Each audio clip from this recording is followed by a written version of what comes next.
to the Rolex wearing, diamond ring wearing, kiss stealing, willing dealing, limo jet flying. We Rick flaring on us, flaring on us. We Rick flaring on us, flaring on us. Rolex wearing, diamond ring wearing, kiss stealing, willing dealing, limo jet flying. We Rick flaring on us, flaring on us. Jet, we Rick flaring on us, flaring on us. It's apparent these girls staring. I'm Rick flaring, gold across my chest. I'm fresh to death, I'm Paul Bearing. Not at all scary. One eye open like Betty Wops and find to these circles that's going in like a carry shot. Woo! I'm going in like a Mary Pop off that Mary Crop at the top flow at the Marriott. So questioning me is like questioning you. See, we the best dressed, so come and get blessed with the crew. Not one but two, different ways to slaughter your crew. Committed tat across the chest, I guess she blessed with the truth. People want to see them checks, representation of proof. Living through my elders, trying to resonate to the youth. But ain't nothing to get my flash on. Longevity is heavily embedded in my melanin. Layman terms, I last long. My grind repetitive, I'm smoother than real silk. Lyrical cash cow, who can't cry over spilled milk. We in here. You're talking to the Rolex wearing, diamond ring wearing, kiss stealing, willing dealing, limo jet flying. We Rick flaring on us, flaring on us. We Rick flaring on us, flaring on us. The Rolex wearing, diamond ring wearing, kiss stealing, willing dealing, limo jet flying. We Rick flaring on us, flaring on us. We Rick flaring on us, flaring on us. This ain't no normal situation, this preparation with greatness. Industry full of fakeness is really up for the taking. See, life is what happened to you, more so how you take it. Don't get stripped of your knowledge and mentally leave you naked.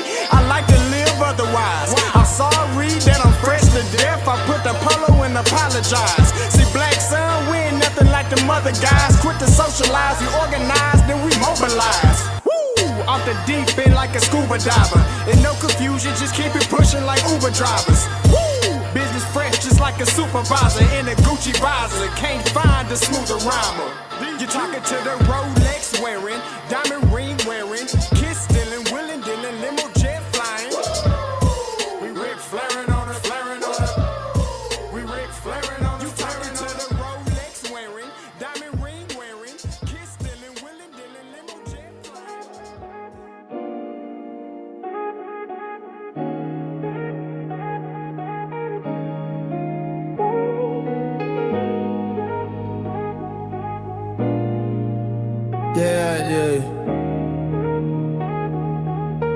Yeah.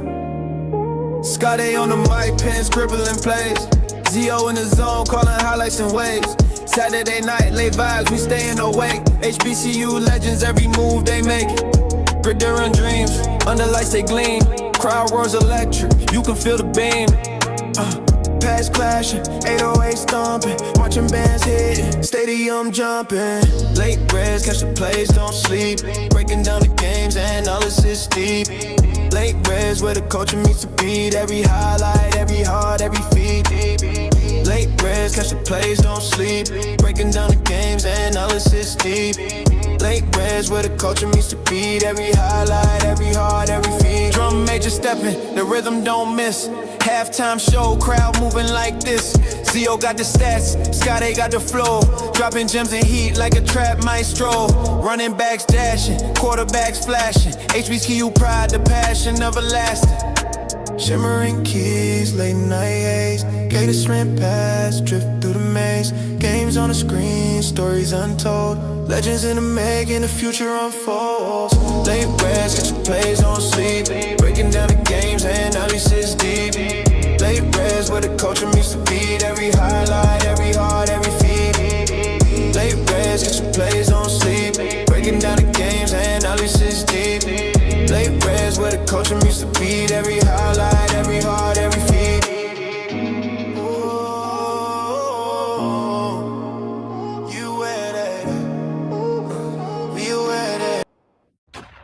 What is going on, everybody? It's your boy Scotty, man, back with another one, man. Listen, happy Friday to all you Bama's out there in YouTube world and land, okay? Listen, this is another show of the Late Readz. You already know I can't do it without my brother from another, coming from that dirty South. Get up, boy. Zo Phillips! What's happening? What's happening? What's happening? Dog, how many J hats do you own, bro? Like, that's just every time I see you, it's a different color, and you only got 3 colors. I got a bunch of them, dog. Hey, believe it or not, man, I got a Jack State baseball hat, the batter's hat. I got 2 of those. I got gloves, baseball gloves, ball, man. Too much stuff. Too much stuff. None of that stuff got burnt up in the fire. None of that stuff got. I lost a lot of stuff in the fire. But this is stuff I had in my trunk. That was God telling you to cleanse. That's what it was. It was the God telling you to cleanse all that stuff, man. Let that stuff go in the past, man. I'm gonna get some more. Look, funny thing that you don't. Well, maybe I did tell you this. So I'm actually about to get back in my bag, designing some more helmets and decals for the team. So I'm actually about to get back into getting some more helmets because I lost a whole bunch in the fire. So I'm about to start doing some stuff. And I do want to say this since we're here, going into the announcement. So me and Mika came together. We got to create our own thing, man. So we're actually going to start a line, JP Apparel. Okay. And I'm going to do a whole lot, but this won't just be JSU merch that we're doing. Okay, what we doing? It's going to be an instant vintage, kind of like a Mitchell and Ness, but for HBCU. Ooh. So we're gonna reach out, jump into all HBCUs. It's gonna be a whole different feel. So we're gonna do a lot of retro looks. You know, not when I know you think Mitchell and Ness, you think jerseys. We're gonna be hitting the jerseys, but like this, we're gonna utilize a lot of retro, old school logos. Yeah. A lot of stuff with vintage looks as well. Even some vintage looking polos and things of that nature. So it's a lot we're gonna tap on. So we're gonna really get everything going for fall of next year. I like that. We're gonna roll stuff out a lot earlier, but doing all the due diligence now to make preparation to get the line going forward for the fall. So like I said, it's not gonna be just JSU. It's gonna be mostly JSU because I'm JSU, but I have a lot of SWAC and MEAC apparel. And the reason why I'm going hard for that because we're gonna utilize a lot of schools that you guys probably don't really think about, like Fisk in Tennessee, Fisk in Nashville, Tougaloo, Russ College. A lot of other schools, they don't really have much merch. And so I'm gonna have a lot of Southern stuff, man. Like for example, you get the old school Southern logo with some merch and put our own little twist to it. No, I like that, man. That's dope. Man, congratulations. Shout out to you and Mika. Let me know when that logo drop. You know what I'm saying? We, here on the Off Script platform, we would love to promote it for you and Mika, man, and doing y'all thing, man. So one last thing. So yes, y'all gonna always see me in JSU gear, but for the sanctity of what we doing, I'm gonna be wearing some other stuff. Okay. I just will never wear nothing from Southern. Them beige bastards. Beige bastards down there in Baton Rouge. You should make a shirt called Beige Bastards, like for real. It's coming. That's funny. That's funny. Hey, man, listen. We got a lot to talk about, man. Going back, going forward. It's been a lot in this week, but gotta start off with some really, really breaking news, but sad breaking news, but kind of like a warning. You know what I'm saying? Like more like a cautionary tale of how your actions can lead you down a wrong path and get you caught up in some situations. And man, listen, I don't know if you guys have heard, but former SWAC player Scottay Davis was arrested today. 19 years in prison. No, arrested April 12th. The court case was today. Trial was today. Yeah, I'm sorry. Arrested back then. Was found guilty today, correct? Yes. Was found guilty today. 19 years in prison. And if you do not know, I'm gonna show the video. It is graphic, so if you're around young kids or if you have me up on your screen, please send your kids into another room. I'm gonna play the video of what happened. I'm not gonna play it for very long, just to kind of show the incident of what led him to this circumstance, and then me and Zo would talk about it after that. All right.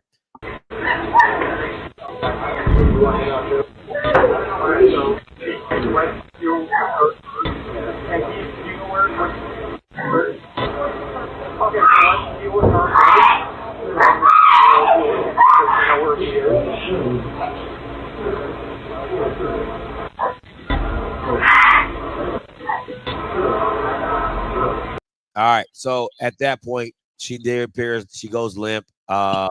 And she then she goes limp. He lays her down on the ground. He walks away, goes upstairs. She wakes back up. She comes to, and then she goes to a neighbor, and the rest is as you say, history. So when you first of all, when you saw the video, I want to get your opinions on that. And then now 19 years in prison. He played for Jackson. He played for Southern. He played for Texas Southern. He was a big recruit when Dion came in that initial first term. I mean, the first year. So just talk about some of the things that you know. Just with the case, man, I was appalled when I saw it. And before I actually get into that, though, I did want to say something else too, because I've saw a lot of dialogue and comments from a lot of people regarding to the sentencing. And you know, as a father that has a daughter, you know, with someone that has a daughter and just want to protect girls, I hate to see so many people, and unfortunately, it's a lot of guys. Like 19 years, that's too much for this. But there's a lot of context to it, right? This wasn't his first time having a domestic violence case. You know what I'm saying? He's had 2 other prior domestic violence instances. And I think a lot of times, a lot of people see here 19 years for that is excessive. But when you have a track record, you can't say what's excessive when you have a pattern of doing something and then nothing happened to you. So at some point, you have to set a precedent. And the reason why you want it to be long is to what? To deter you doing it again. You don't do something and say, oh, well, you're only going to get 3 years from that, because if you have that mindset, then guess what? Oh, I can go ahead and do it again because they don't get another 3 years.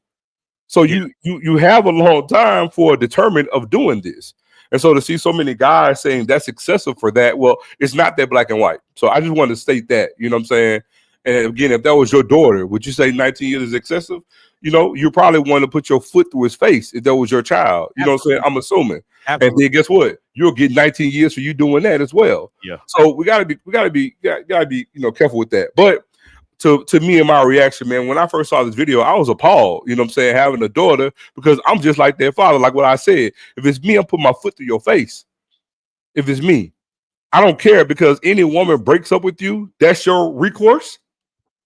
So just like somebody said, 19 years, that's a bit excessive. If a woman breaks up with you, doing that to her, doesn't that seem a bit excessive? It seems a bit excessive. That's a bit excessive, right? Yeah. Just because somebody breaks up with you, that's your recourse to handle somebody. That just basically speaks to you can't handle and have your emotions in check.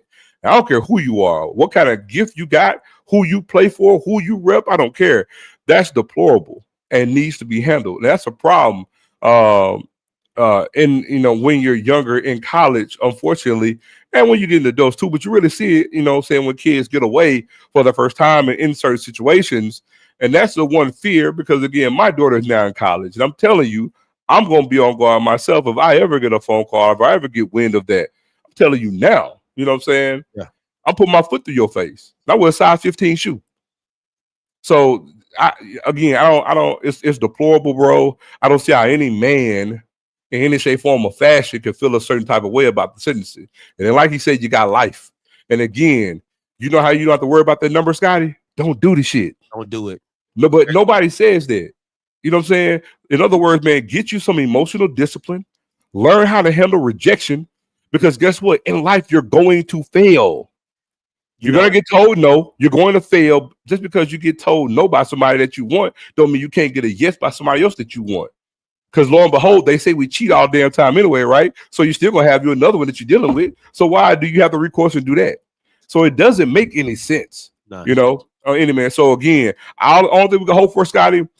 Prayers up to the young lady. Hope she moves on with her life and she's not scarred and traumatized by this. Yep. But also for him, you hope these 19 years, which will probably get shortened, hopefully for good behavior, but hopefully he can learn and turn from his ways while he's in prison serving his time, to come out and be a productive, member of society, and not put his damn hands on women. What bothers me is twofold, and I'm gonna go personal too. But what bothers me is that he has kids. So now you've taken yourself away from your kids, you know what I'm saying, of the actions because of how emotional you are. And then I heard a slogan that says an emotional man will get you killed, right? And being an emotional man will get you killed as well. And I speak that to my son on numerous occasions, because people have to understand, if you cannot regulate your emotions as a man, you will find yourself in some very messed up situations. Needless to say, right? And it could go to somebody stepping on your shoe. It could be somebody bumping you. It could be all the little things that can trigger you.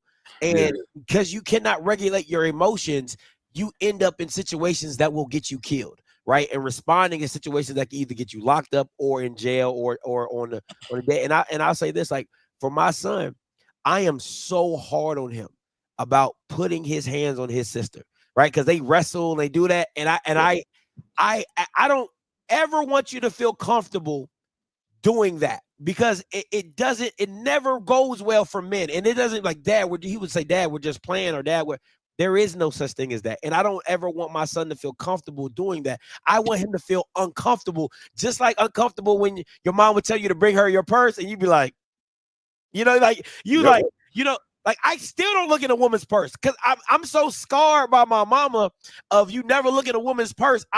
My wife's purse is like, it's like a jungle to me. And I'll be like, if it ain't at the top, I'm not digging through it, right? So same here, bro.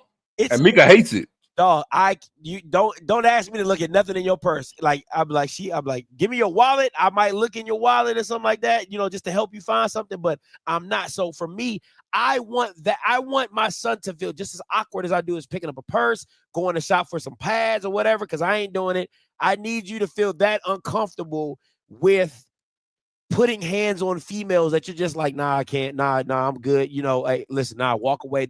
So, and I am super strict on him about that when it comes to, he's gotten altercations with girls at like in camp, summer camp and stuff like that. And there is no response. If you're not, listen, Dad, I didn't know, bro, I don't, you go straight to whoever's in charge and you tell them because you will never win that battle. And I tell her all the time, you will never win. I don't care what she does to you. You will never win that battle. And I wish somebody was there for Quay. And again, are we excusing his actions? No. But for a man to do something like this, lets me know there was no man in your life to instruct you on how to regulate your emotions and how to make sure, like, hey, it's not that serious. He didn't have. I'm just assuming. I'm not giving many outside excuses, because again, this is his actions. He's going to deal with it with the 19 years. But for young black men, you know what I'm saying? And this is for everybody on this thing.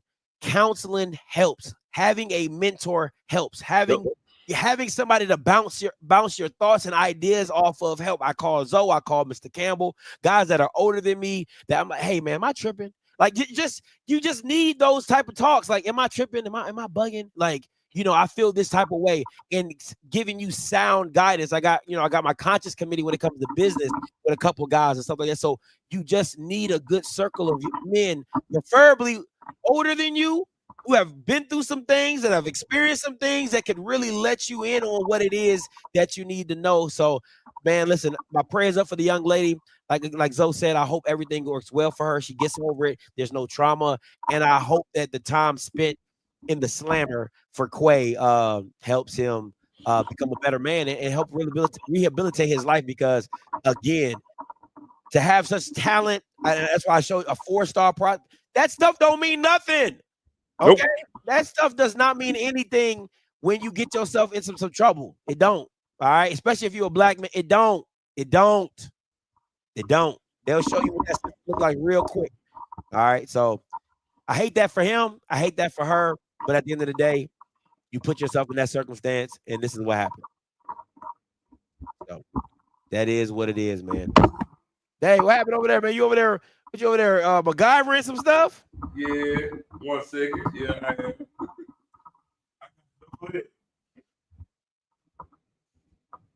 He said 19 years in a Louisiana prison at that. Woo! Dang! And listen, my dad was locked up, right? My dad was locked up. I've had other cousins and family members locked up. Let me tell you something. When they find out, because it's called a paperwork party. When they read your paperwork, and they see that you put your, because there's only a certain things that when you go in jail, like it's a no-go. Putting your hands on females and doing something to kids. If those two things in your paperwork party, listen, I would not want to be Quay Davis right now. That's all I'm telling you. That's all I'm telling you. My dad has told me when you get in, whatever gang you claim it, whatever set you claim or whatever, they huddle you down, they pull out your paperwork, they read it, you know, transcripts, all that. Boy, listen. Boy, you don't want none of them problems. I'm telling you right now. So, phew. All right. He said he is going to Angola. Wow. Oh, wow. Oh, bro, it's one of the most notorious jails in the country. Woo! Man, yikes. He said he won't be in pop for the first 4 years. Yeah, it's gonna be. Listen, you ain't gonna be Mr. Tough Guy when them tough guys go. You ain't a Mr. Tough Guy when them tough guys get up on you. Boy. No. I tell you. Listen, hey man, you think you know, you think you tough. You think you tough until you see some tough guys. Then you ain't so tough no more. I just hope we come home. He ain't Quanda. That's all. They don't do paperwork parties in Louisiana. Oh, okay. All right. They don't do paperwork parties. All right. It's all good. I just hope when he get home, he ain't Quanda. Listen, that's tough. All right, Joe, I want to get your opinion, man. I've been waiting to get you on here for a long time to talk about this. Is the Nuggets?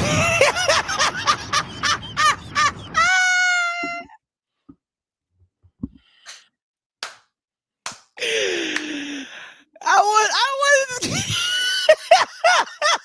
to get you on here to talk about these numbers. Want to talk them numbers? I'm glad I have my trusty laptop here beside me. Them numbers. I want to talk them numbers.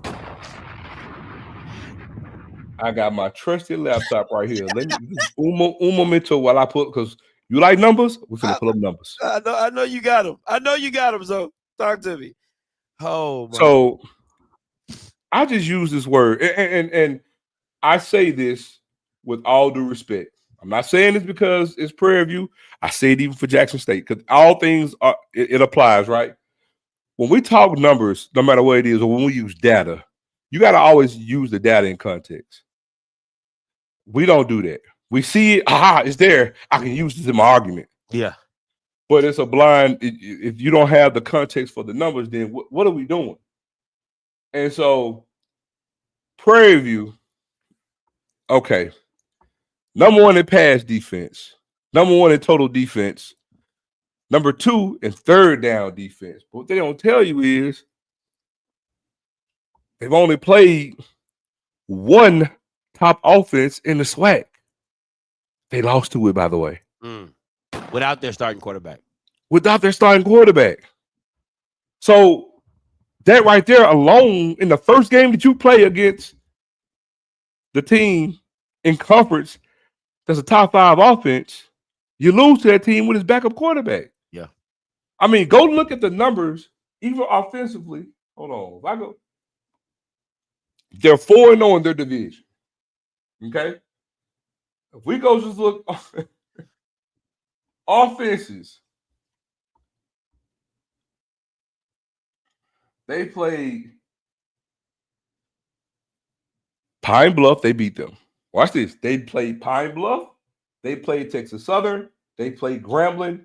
They played Southern. Have they played Alcorn yet? No. Yeah. 13-13. They won that 13-16 or something like that. Remember that was that real close game. So they haven't played Pine Bluff yet. They played Alcorn. They played Alcorn. So they played Alcorn, Southern, Grambling, and Texas Southern. Yeah. All right. Texas. Move this over here. You can hear me good. Move this over here. Texas Southern on offense is averaging 25 points a game. Grambling averaging 23 points per game. Alcorn 23 points per game. Southern is averaging 16 points a game. Now, when we get over here on totals, right? If my slow ass computer will come on, I'll try to make this point. There we go. Southern 300 yards total offense, last in conference. Grambling 316 yards. That's just 16 more yards than Southern. 10th place in the conference. Texas Southern, 327, which is just 27 more yards than Southern. They're 9th in the conference. Alcorn, which is 7th in the conference at 355, which is just 55 yards more than Southern. All of them are in the bottom half of the conference. The one team they played that's in second place, Alabama State, 464 yards of offense, but they lost to them and they had a backup quarterback. We get into rushing offense, right?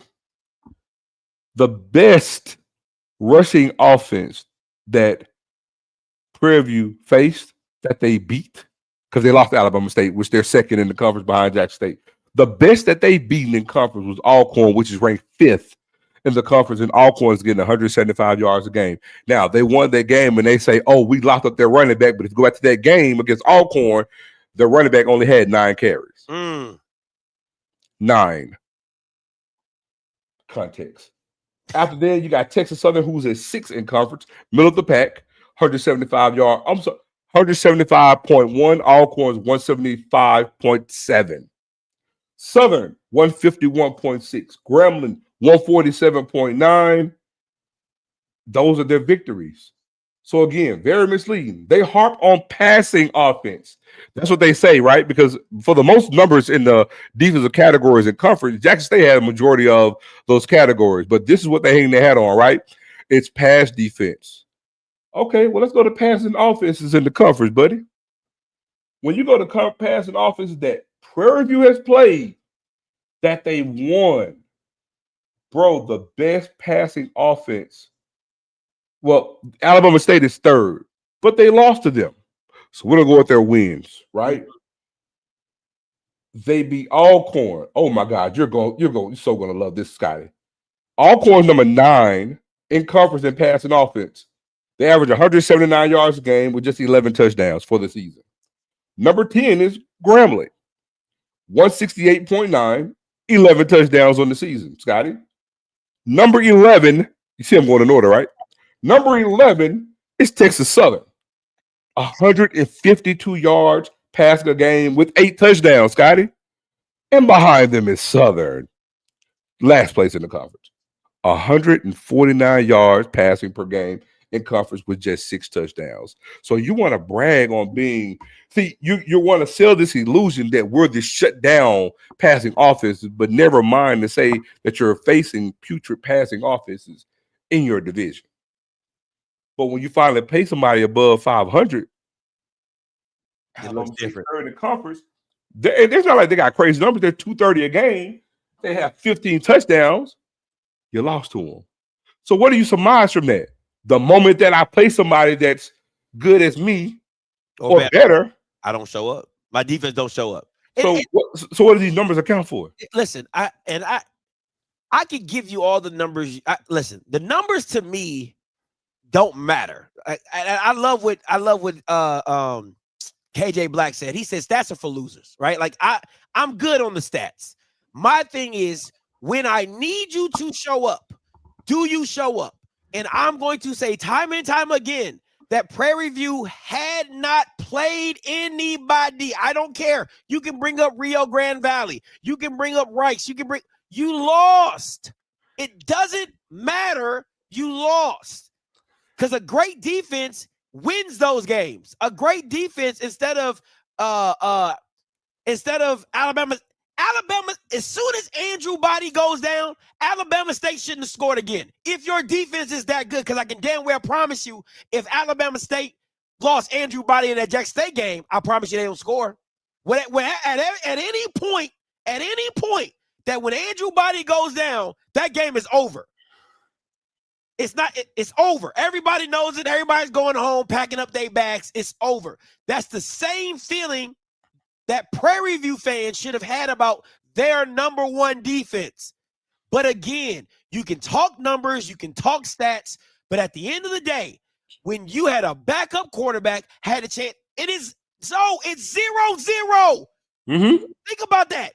It's 0-0 at half because it's tied, which was 21-21 or whatever the score was. And you still went out there for the most part, laid a goose egg. Come on. and you could stop them from scoring. Remember, the freshman came out there and went a 10-0 run by himself. But I do want to say this. Isaiah Wilson said, it's not our fault that them teams are bad. You're right, but here's the thing, though. You can't say that statement, but then want to advertise, because you're catfishing.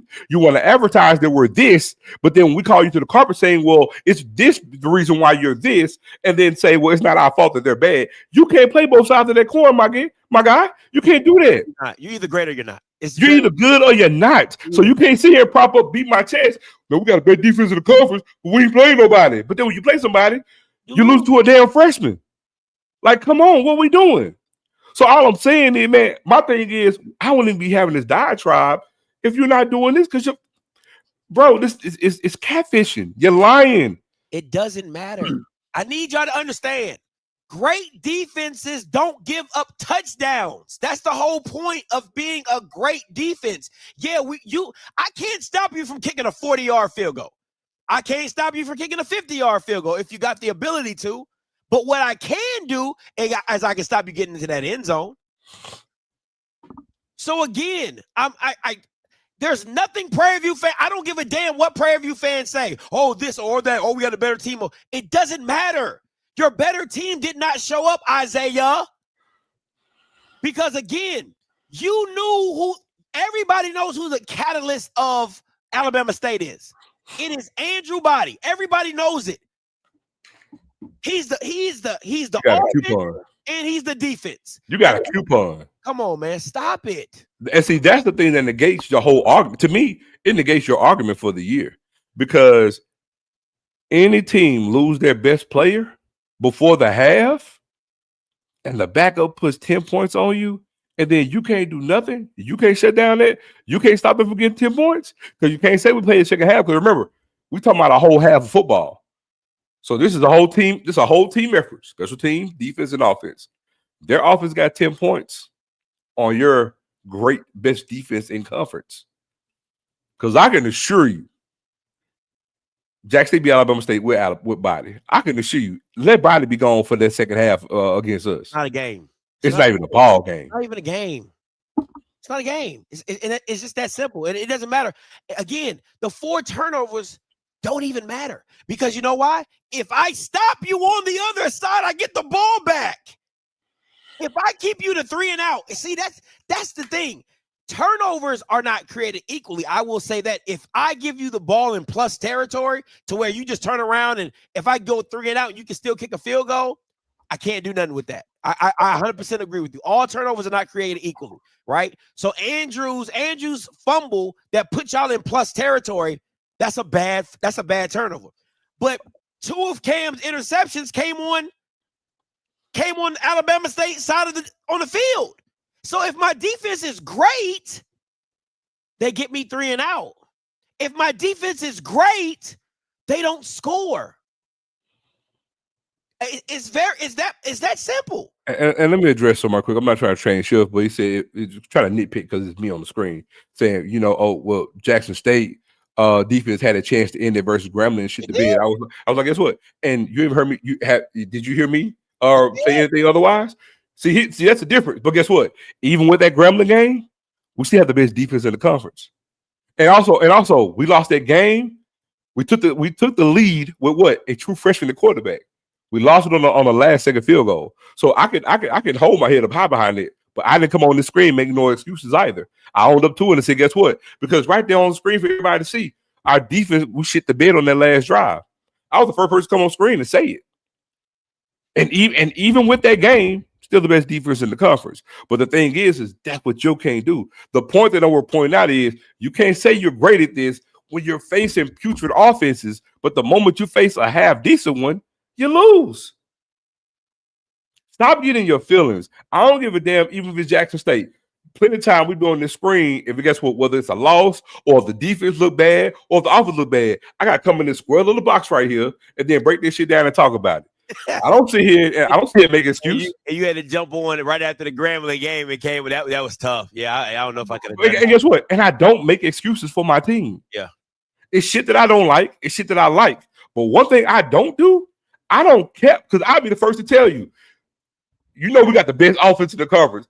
Man, you know we played them damn scrub. We done padded our shit. But I ain't gonna come out here and act like I got the best all-world shit knowing I done played some tomato cans. Yeah. That's what y'all doing. But at the end of the day, this is the thing. I don't have a problem with Prairie View fans saying we're doing what we're supposed to do and we're beating bad. Exactly. And you're beating bad teams. That's what you're supposed to do. Especially in the first year of a brand new regime. I'm cool with that. Right? It's just it's the Prairie View. And again, there's nothing like says it in a lot. Listen, nobody's telling you that you can't be a fanatic for your team. That's what fan is about. All we're saying is don't get mad when we push back on your narrative. That's all I'm saying. Don't get just like you can be a fanatic of your team. We can question what you're talking about. That's it. But people are y'all don't want to see us. No. It's just that you're listen. Just like I gotta talk. That's why I tell Jack State fans are delusional, and I gotta reel them back. I gotta say what I gotta say. I'm like, that's delusion, right? Like, we like Zo said, we ain't nobody gonna score over 21. Nah. And guess what? And the moment it happened, you didn't hear me say it no more happen. God, I mean, I'm just saying. Look, let me say this too. Look, everybody in Waller County want to spit on you and tell you it's raining.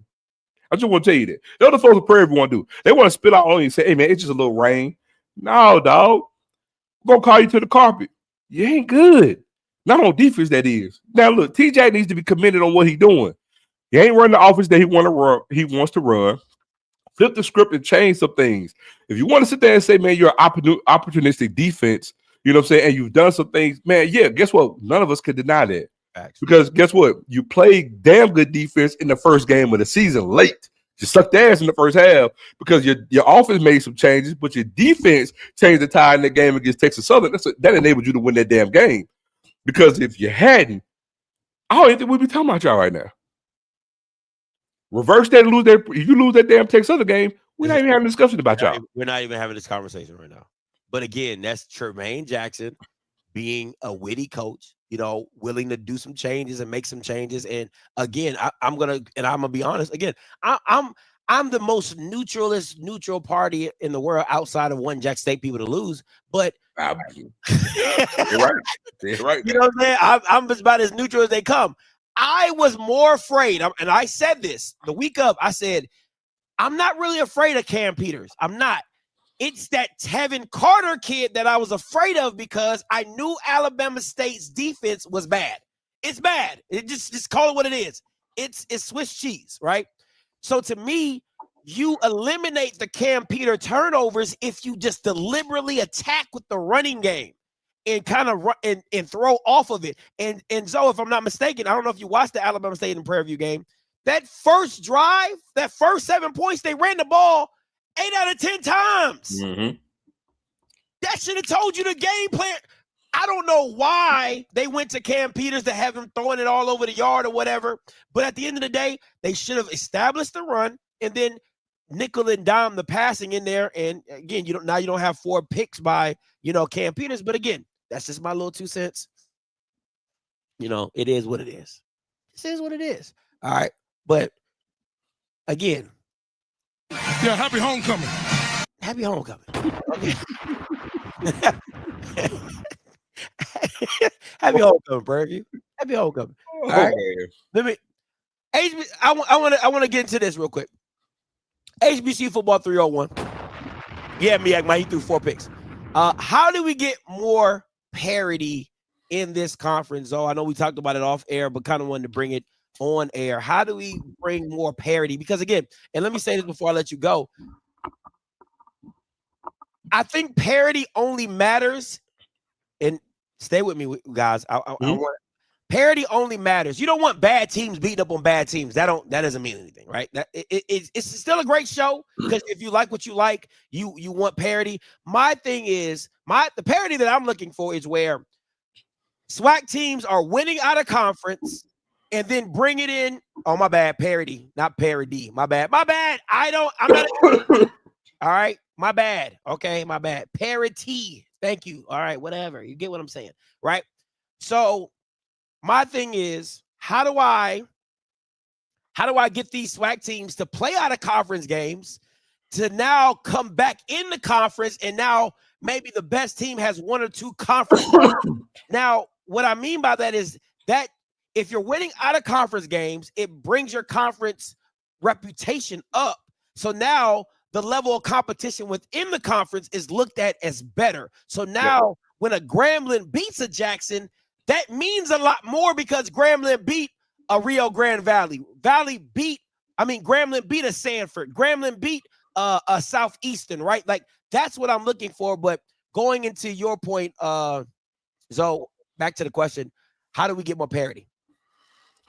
I'm gonna take it in a whole different position, believe it or not, because the first thing most people will say, Scott, would be, we gotta raise the talent profile. Well, you gotta raise talent profile every year, regardless, in every conference, right? Yeah. But guess what, Scotty? There's a shitload of talent in this conference. We have so many guys off so many teams, off bad teams, Scotty, leaving, going to other places and thriving. You know what I'm saying? So I think it's a multi-tier thing. I think it comes down to the first and foremost thing is getting better coaches in here. We need better coaching. We also need better talent evaluators within these coaching hires that we get.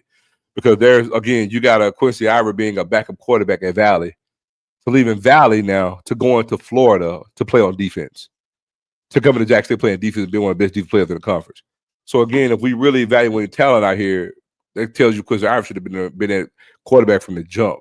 You should have seen that once you got him on campus. You know what I'm saying? Yeah. Came there, but you should have seen that type of switch.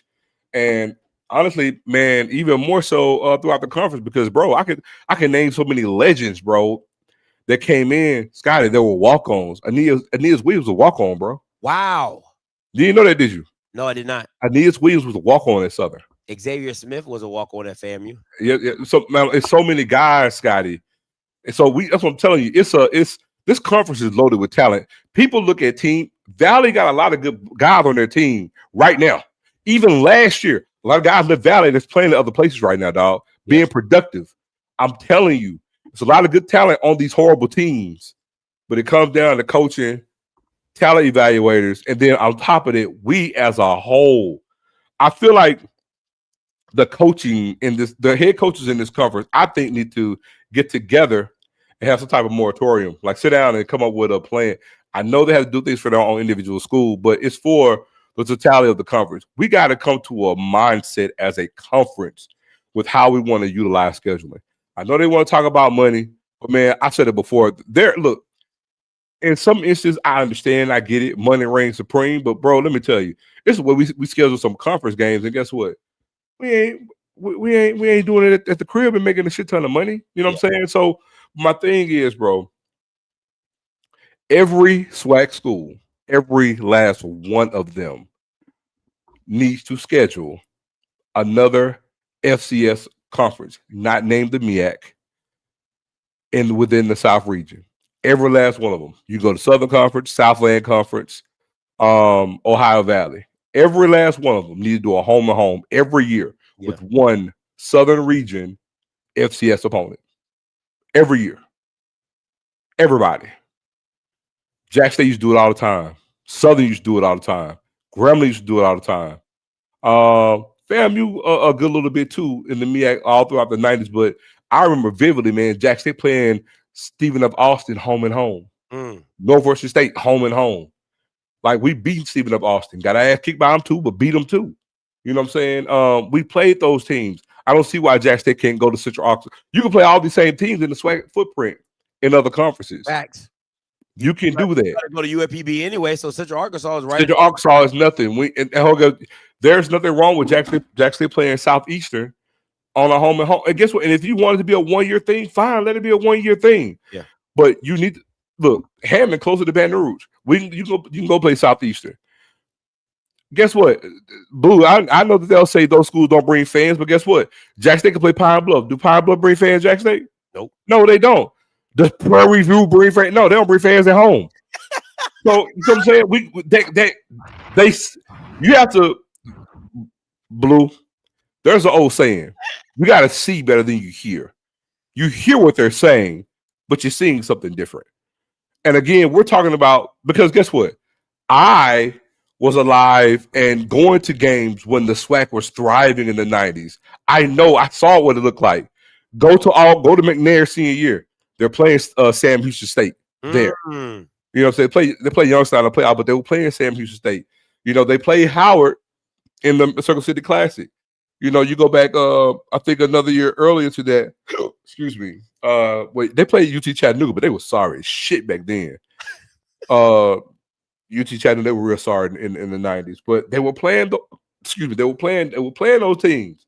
So what I'm saying is, one game it'll kill it. And Scotty, next year going forward, we're going to a 12-game schedule anyway.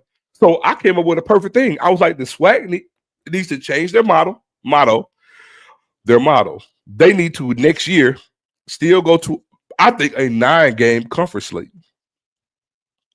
They need to go to a 9-game conference slate that helps the team that doesn't make the Celebration Bowl. God damn, I got hiccups like a mother. And then you got a whole thing with a Simply Lemonade right beside you. It's limeade. It's the nectar of the gods. And don't judge. but that's some black stuff, bro. I'm sorry. They need to. Matter of fact, like the SWAC MEAC, like they have this thing with the MEAC. Why can't the SWAC do? And I'm so serious. Like my guy just put in the chat, that's a damn good idea. The SWAC Southland Challenge. That'd be nasty. One weekend, the same weekend, everybody in the SWAC play a team from the Southland Conference. It's in the same footprint. Yeah. You can create something, almost create rivalries within that construct. Also, here's the thing, bro. You talking about the SWAC goes to a 9-game conference mandate. That's 9 conference games, and you got 3 non-conference schedules. Non-conference games. So if you got 1 conference game every year against a team in the Southland Conference, now you got 2 games. Now you can have your classic. That's going to be 1. You want to schedule a D2, schedule a D2. Yeah. So guess what? Now, hey, even it's homecoming season. I think you got to ban. I think you got to ban the. I won't say banned, but no. Moratorium. You're not scheduling no goddamn Lincolns, Lancasters, Winchesters, all that shit. You're not scheduling them motherfuckers no more. VUL. None of that. It's not doing you any. It's not doing you any benefit. You're not making money off of that. You'll say we made money because it's homecoming. Well, if you're gonna make money because it's homecoming anyway, then goddamn it, call somebody that's reputable. Yeah. And you're not fooling nobody. If you ain't gonna win but 1 game, but your 1 game was against Lincoln, what are we doing? What are we doing? And I would say this, and I would disparage playing out of conference games. I would disparage that, man, because again, it does not help the conference if you're scheduling out of conference games. I remember the 1 year with Dooley, they played 11 games, 10 games with SWAC teams. Yeah. Like what? And then the one homecoming was, I think, Lincoln. I think he put Lincoln for the homecoming. Like that is ridiculous. Like, are you serious right now? Like, to me, I wouldn't ban it, but what I would say is this: I would like to see Southern and Jackson not play a couple years. I would really like to see that, and then they bring it because they fall off each other's schedule. I think that makes the game that much more interesting if it comes back. But again, it's like one of those things. How much Campbell describes it, it's like one of those things where what is it, like Tennessee and Florida, or one of those? No, Tennessee and Alabama. Yeah, like Auburn's gonna always play Georgia, the Deep South oldest rivalry. But here's the thing.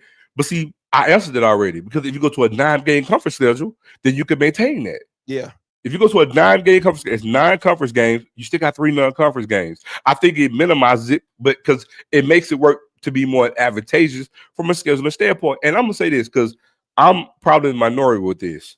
Scotty, I've been to Montana, right? Loved it when we went. Got our ass 48-7. I'll never forget it.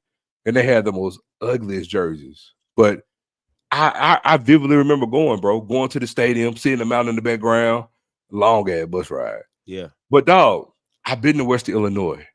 You know what I'm saying? Like, I've been to William and Mary. These are all playoff games that we lost. I've been there. I've been to Marshall. I've been. Yeah. The thing is, bro, when you go to these, because most time when it's a home and home like this, Scotty, it's a one-time trip. You're not going to be doing this all the time. Bro, there's something, especially if you're in Blue Bingo and they're going to have a bus and they're going to ride out. But dog, there's something for, like, y'all don't know this, but I was in West Kentucky last weekend for my girl's nephew plays for West Kentucky. I chose, it was my first time, never been to Kentucky. I want to check it off. I'm one of them corner people. I want to go to all 50 states.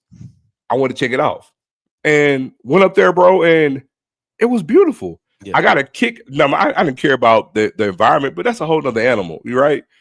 Because I'm comparing the contrast to what we have. But the point I'm getting at was I was excited about the trip, going to a new campus, new school. You get that when you're playing a brand new opponent for the first time on the road. But see, guess what, Scotty? The vast majority of our fans, I'm going to keep it a buck, they don't travel.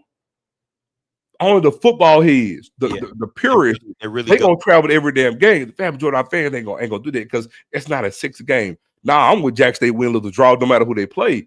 But I get a thrill out of going to those new campuses because what if you go and you beat that good team? You know what I'm saying? That's something that's gonna stick with you. But you can't partake in that if you ain't willing to risk it or try it and go. Yeah, that's why I've always said every FBS opponent that Jack State ever play, my Black ass gonna be there. Because if they win, I was in that number. I was in there. I was there when we won that damn game. Yeah. But that's why, unlike everybody else, if y'all remember when Prime was here, oh, Jackson, they don't want to play North Dakota State. Go back out. It was I who said, oh, no, I would love to play them under one condition. They got to play them at home first. Yeah, you said that. I have a reason for that, though. I said because they at the time, they did it differently with Tennessee State this year. At the time, they were known for doing that. Have you come to them and then canceling the return game? You see what I'm saying?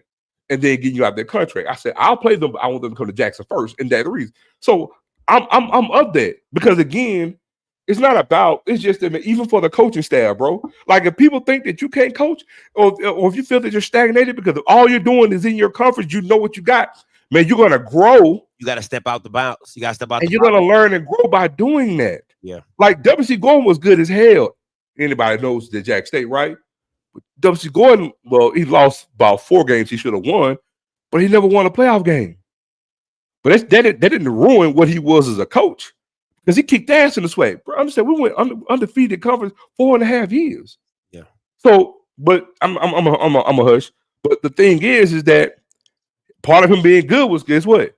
He was playing them teams in the Southland, played teams in the Southern Conference, played teams in the Ohio Valley Conference outside of Tennessee State. Go look in the 80s and the 70s. Jack State played Omaha, beat them twice. Like I'm telling you, so it's there. It's in our pedigree. Why we choose to run from it, I just don't get it. Yes, in the 80s and the 90s. Yeah, you know what I'm saying. So I would love to see us go back to that. So yeah, Pine Bluff, play Central Arkansas. You know, go play UTM. Like matter of fact, when I'm on my way driving to Bowling Green, Tennessee Martin, man, Jackson is I think like an hour from Memphis. Why you can't do a home with UTM? That's not a bad drive for our fans to go to. Yeah. You know what I'm saying? Even outside of playing Tennessee State, I'm like, I'm not against playing FBS schools. I just want to play Power 4 schools, play Sunbelt schools, play Conference USA schools.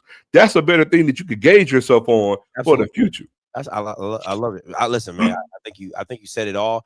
I think my requirements would be that, you know, if I was revamping the SWAC, I would go divisionless. I would go maybe like a pod style, you know what I'm saying? Or, you know, however you want to do it. But definitely divisionless, 9-game conference slate. You cannot schedule VUL, all those VULs, Lincolns, and NA. You can't do none of that. Got to ban that. That's because that's just bringing the conference down, no matter how you want to put it. And then I would disparage out of conference games. I would disparage that because, again, if teams are falling on and off your schedule, you just got to make sure the teams that bring you money are consistently on your schedule. Everybody else, you deal with it as need be. You deal with it as need be, right? So if I'm Jackson, I would like to have Southern on my schedule, with Alcorn on my schedule, and it's either between FAMU or Grambling. You know what I'm saying? At this point in time, of how you make that work. And everything else is just like, hey, we'll play it as it comes. No diddy, right? So it's it's like that. And I think if you make those 3 out-of-conference games, one can be FBS and the other 2 being FCS opponents, and homecoming opponents are now SWAC opponents, I would love that. Or at least if you want to use one of your out-of-conference games for your homecoming opponent, it's an FCS opponent, it's a D2 opponent, it's whatever you want to do, but it cannot go past Division II. It cannot go past Division II. It can't.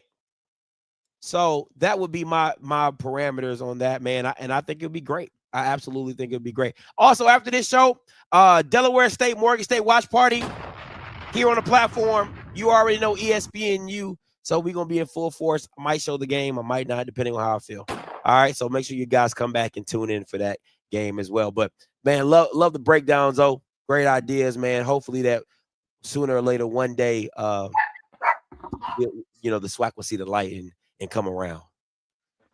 So look, before you go to, I was just pulling something up. So I went back to, we played William and Mary in '96. We won the Black College National Championship that year. We lost to them in the playoffs.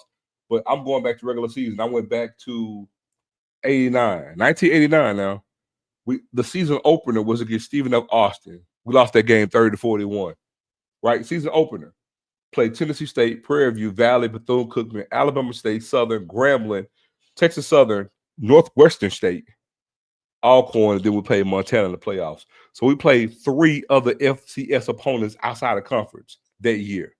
You see what I'm saying? And we won 2, and we were 8-3 that year.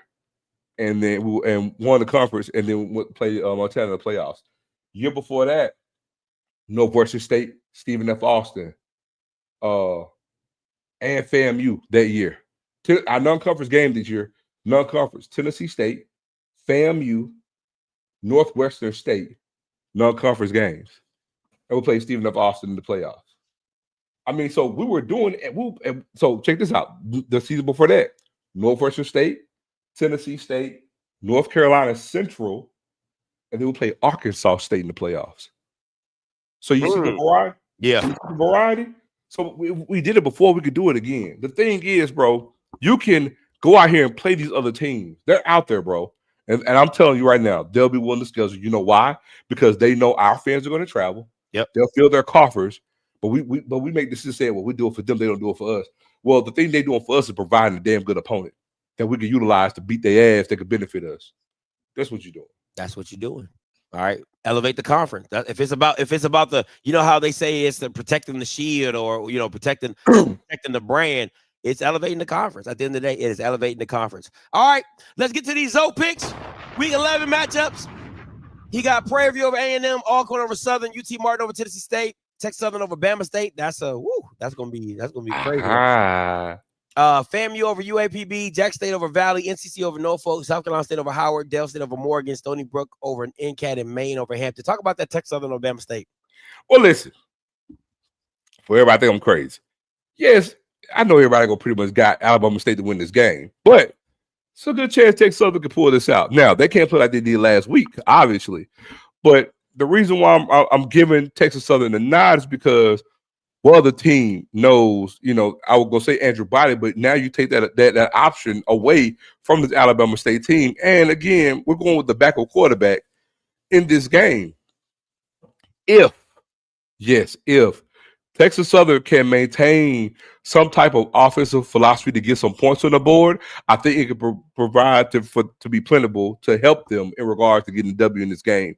Because what Alabama State showed, they showed getting 10 points against the best defense in the conference last week. Something's wrong with you, man. I'm just saying, but again, they kind of stalled out at those 10 points too, Scotty. You know what I mean? Yeah. I just don't think if they go with the same type of productivity in this week, I think it'll work against them. Now, can I see Alabama State win this game? Yes, I can. I'm just thinking that Alabama State is going to have to do something totally different than what it looked like in that second half because, bro, they're going to have to get more than 20 points to win this game, in my opinion, in this game tomorrow. I think the magic number is 21. I really, really do.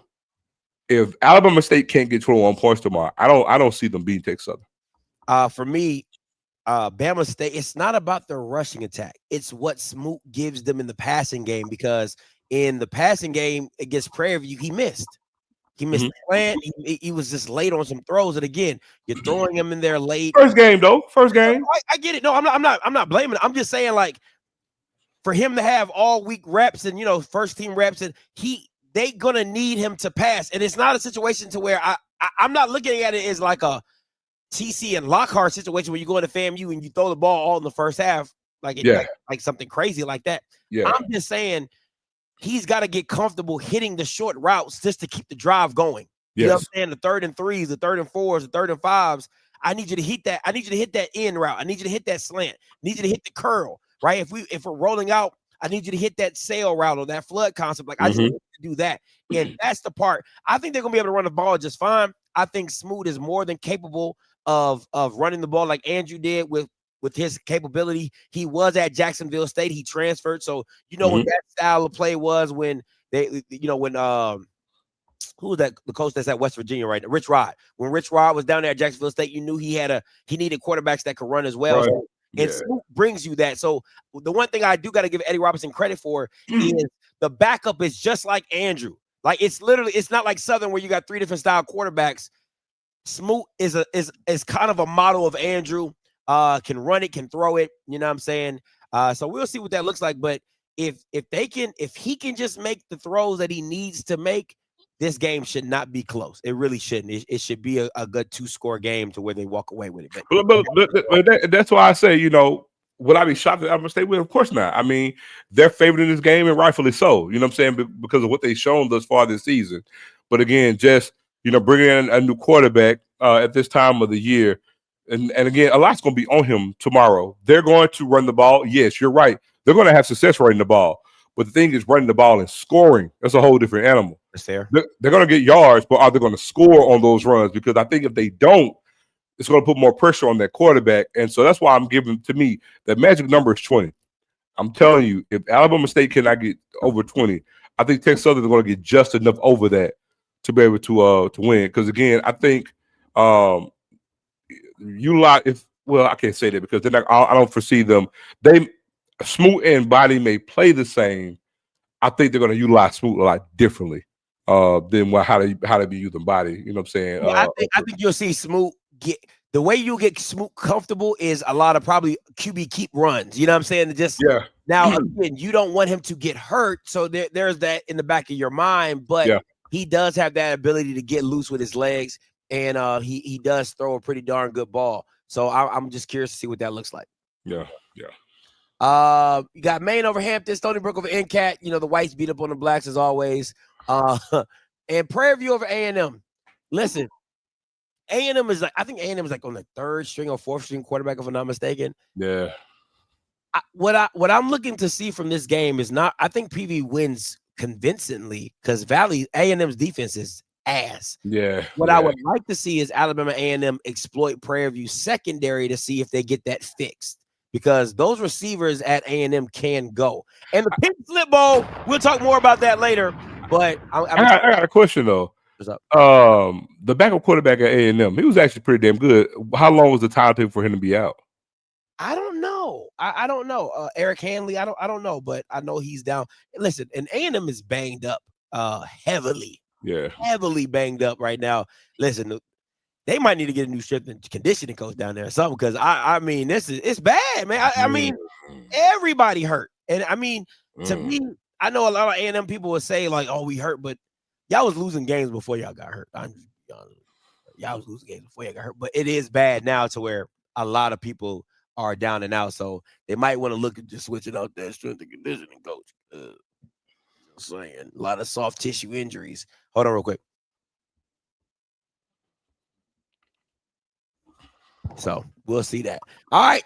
Zo's lock for the week. Yeah, man. It's going to get ugly, too. It's going to get ugly, man. Listen. Zo, you say it all the time. Weird stuff happens in the hole. It does. And here lately it's AKA refs cheating for Grambling. But, hey, man. It's going to get ugly tomorrow. I think Graham only has a fighting chance if T-Set is back, and I don't think he's coming back for the year. No, he's done. So, nah, man. Grambling with that quarterback they got and how they look offensively, I think it actually plays to Bethune-Cookman hands because Bethune doesn't have a good defense, but they don't have to be great because Grambling's not good on offense. With this quarterback, because he can't really even throw. He's a runner. But the thing is, and again, I don't mean when I say play into their hands, what I'm saying in that is I believe that Grambling can sustain some drive, but then Bethune could get a timely stop or an incompletion. You see what I'm saying? Pick out the field and not give up any points. And the way Bethune-Cookman plays on offense, you can't have empty possessions. Grambling can't afford to have empty possessions against BCU because BCU is going to score. And they look if their coach actually came on TV and you saw him and he said, look, just about every play we draw back, we're trying to score. He's the only coach I believe. Because you're not supposed to be saying that, right? We're looking to take it to that. Super conservative, yeah. Yeah, you know, like we're looking to take it to that. Like, no, because I see better than I hear. Like, you watch them, they show that. Like, man, if there's a plays there, every play, we're trying to score on every fucking play. Yeah. And they played it at. I love it. They're exciting to watch. You know, they were like Golden State under Mark Jackson. You know what I'm saying? It was like they hadn't won yet. You know what I'm saying? But it was like, damn, they doing some fresh stuff. Yeah. They're just fun and a delight to watch. And they are on offense. I'm not going to kid you. Horrible on defense, but they're fun to watch on offense. They're going to cause problems for Grambling. And I think it's going to ring true. I believe Bethune's going to hit their averages. They're going to get over 30. I'm not saying they're going to get 40, but they're going to touch their average. The thing is, where Grambling going to be in the process. So I got Bethune. Let me just I know it's beat up on Bethune week. All right. I know it's beat up on Grambling. I know it's beat up on Grambling week. Let me just say this. There is something, and I keep saying it, but people be like, oh, Grambling has a magnetic pull to the football on defense. I can't explain it. I can't ascertain it. The ball just seems to find its way to come to Grambling for turnovers. It just does. They do. And the way that Cam is able to give you the ball, because he gonna throw it to you at least twice. At least. Right? The thing for me is this: if Grambling can capitalize off of Cam Ranson's turnovers and a couple stops here and there, all I'm going to say is I think the game will be a little bit more competitive than what people believe, because Grambling's defense is not a slouch by any means of the word. It's not. I've talked to a few coordinators and they're like, man, listen, let me tell you, Scotty, that what Jason Rollins does on defense is pretty darn good for the talent that he has and for what and that number 10 on D-line. I know a lot of people don't talk. I know people talk about Kelby Givens. I know people talk about Quincy Irie, but that Bama, I think his name is Robinson. Yeah. He different. He flashes every game. He different. Okay. He different. Right. So all I'm saying is I'm not saying Warren Robinson. Thank you, Graves. I'm not saying that Bethune should not win this game. All I'm saying is Grambling just has a way that the ball just, it's like angels in the outfield. It's like somebody just hits the ball and it just falls into Grambling's hands. You're like, how did they get that turnover? They just get turnovers. That's just what they do. And I can see it happening in this Bethune game because of how they play wide open and throw it around and do all these type of things. Grambling can find themselves in it could be a dog. I think it's going to be a dog fight. I really believe that. Now, I do think Bethune pulls it out because they have the firepower to do so. But if T-Set is in this game, this is a very different game. I'm telling you that right now. With the way Grambling can get stops and get turnovers, I think this is a completely different game. But fourth-string quarterback is a fourth-string quarterback for a reason. That's all. I'm going to tell you this. Cam Ransom going to throw you 2 interceptions. He going to best that though with 4 touchdowns. Yeah, that's what he always has to. He has to do that because he knows he's going to throw you 2. He going to give you 2. You know what I'm saying? So at least one. Well, look, he might give you 1 tomorrow, give you 5 touchdowns. We'll see. We see. They slanging it. They slanging it. Slanging it all in the hole.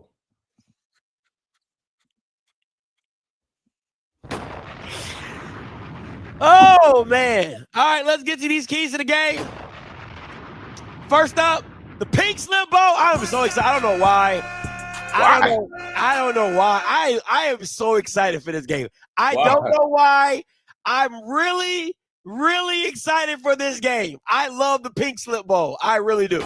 I'm excited. Just me. I guess it's just me, man. I really am. And it's not like a fake excitement. Like I really want to watch this game. I really do. I don't know why. 3-6 versus 1-8. Dog. I love it. I don't know why. I love it. I love it, man. Hey man, you just ask Mike about is his family gonna move and settle down in Baton Rouge? One. They're 1-8. One, yeah. Bro, do you know if Southern loses to Alcorn, if they don't beat Grambling, bro, it's probably gonna be the worst season in Southern history. Are you serious? Yeah, I'm not sure if they ever had a winless team In conference? No, I'm talking about in the history. I'm not sure if Southern ever had a winless team. I can't speak to that. I don't think that they have. But I'll go on record. I'm almost sure if they don't win, if they only win one game this season, I'm almost certain this will be the worst team in Southern history. That's crazy. That's crazy. Somebody's just going to check somebody or Crook announced it. I don't know if they never had a winless season. But again, see? But the season's not over yet. So I'm saying if they only got one win on the year, it's probably the worst season in Southern history. That's crazy. That's crazy. And that's why it makes this game even more exciting. How can you not? I mean, listen, they're winless in conference. And yeah, all time. You have a chance. It's so many storylines. I'm sorry. It's so many storylines. They're winless in conference, right? So you could stop. If you win this game, you probably, who else they got next after that? They got 2 more games, right? They got 2 more games. They got give me 1 second, bro. I'll pull up and I'll tell you.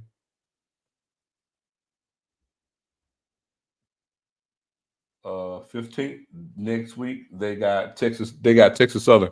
Okay. So you can possibly you can start a little roll. Listen, guys. I don't know. People say I don't like the SWAC. I love this game. I listen. I don't know what it is about this game. I really love it. Go ahead. Oh, I just want to address something. Oh, Jack State's never had a 1-win season in their history. Nice try though. So we've had a couple 3-win seasons. That's the worst as we've got. We never had no 1 or 2-win seasons, by the way. Go ahead, Scott. So now you got so let me just give you all the storylines of why I'm so excited about this game and why you should be excited about this game too. You got Fred McNair coming back to the reservation after he was let go by Alcorn. Alcorn does not look good by any means of the imagination. It looked good last week. Oh, sorry. It looked good last week. Anyway, Alcorn looks whatever, right? So then you got that. Now you got Said going up against his sensei, who so once he left, Fred McNair left and they elevated Said. And then you got like G talking about I got my guy, and then McNair walking back into the building, and then it's Southern versus Alcorn. You got that all played out, and I just love this. I love all the storylines. You got Perry and G, Golden Helmet, and let me say this: I think Southern is talented enough to win this game. Like talent-wise, that's not Southern's problem. I want to be very clear. Oh, for sure.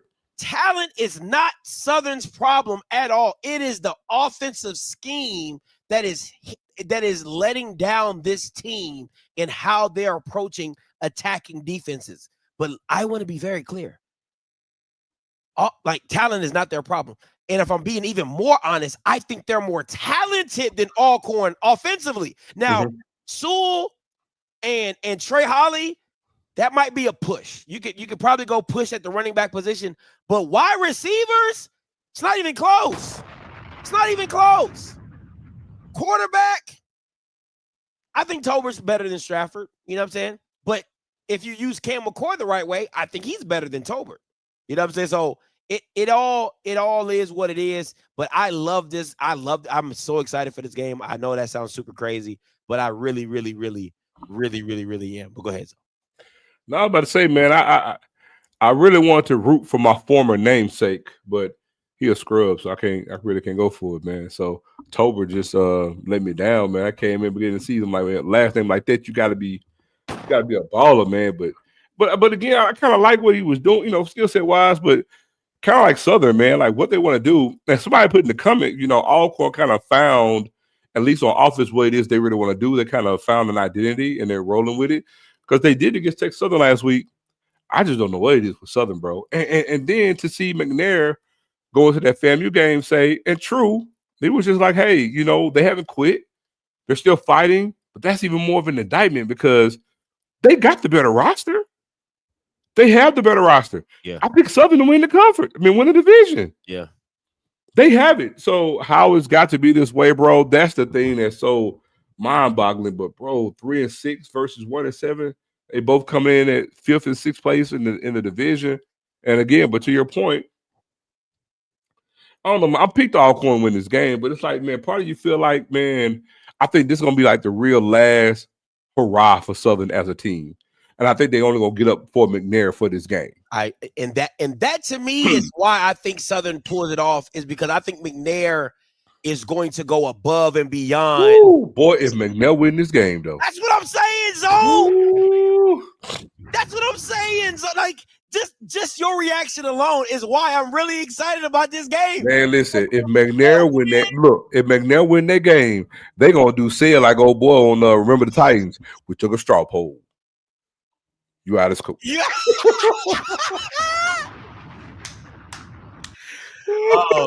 You lost your spot in the Hall of Fame. No. But that's what I'm saying. Like, that's what gets me up for this game is all the things that go. It's like a scoring X coming back to say, you know, and again, his date ain't the best. You know what I'm saying? His date ain't the best. You know, so all my Southern Knights in the comments, please. I'm really trying to get a feel on this game. Are y'all going to Lorman? All my Southern Knights. Are y'all going to Lorman, or do you think Jag Nation is going to be in Lorman for this game or tomorrow? It's a real question. I'm really trying to gauge the feel of this game because I want to know. Alcorn and Southern always had big game feel to it, Scotty.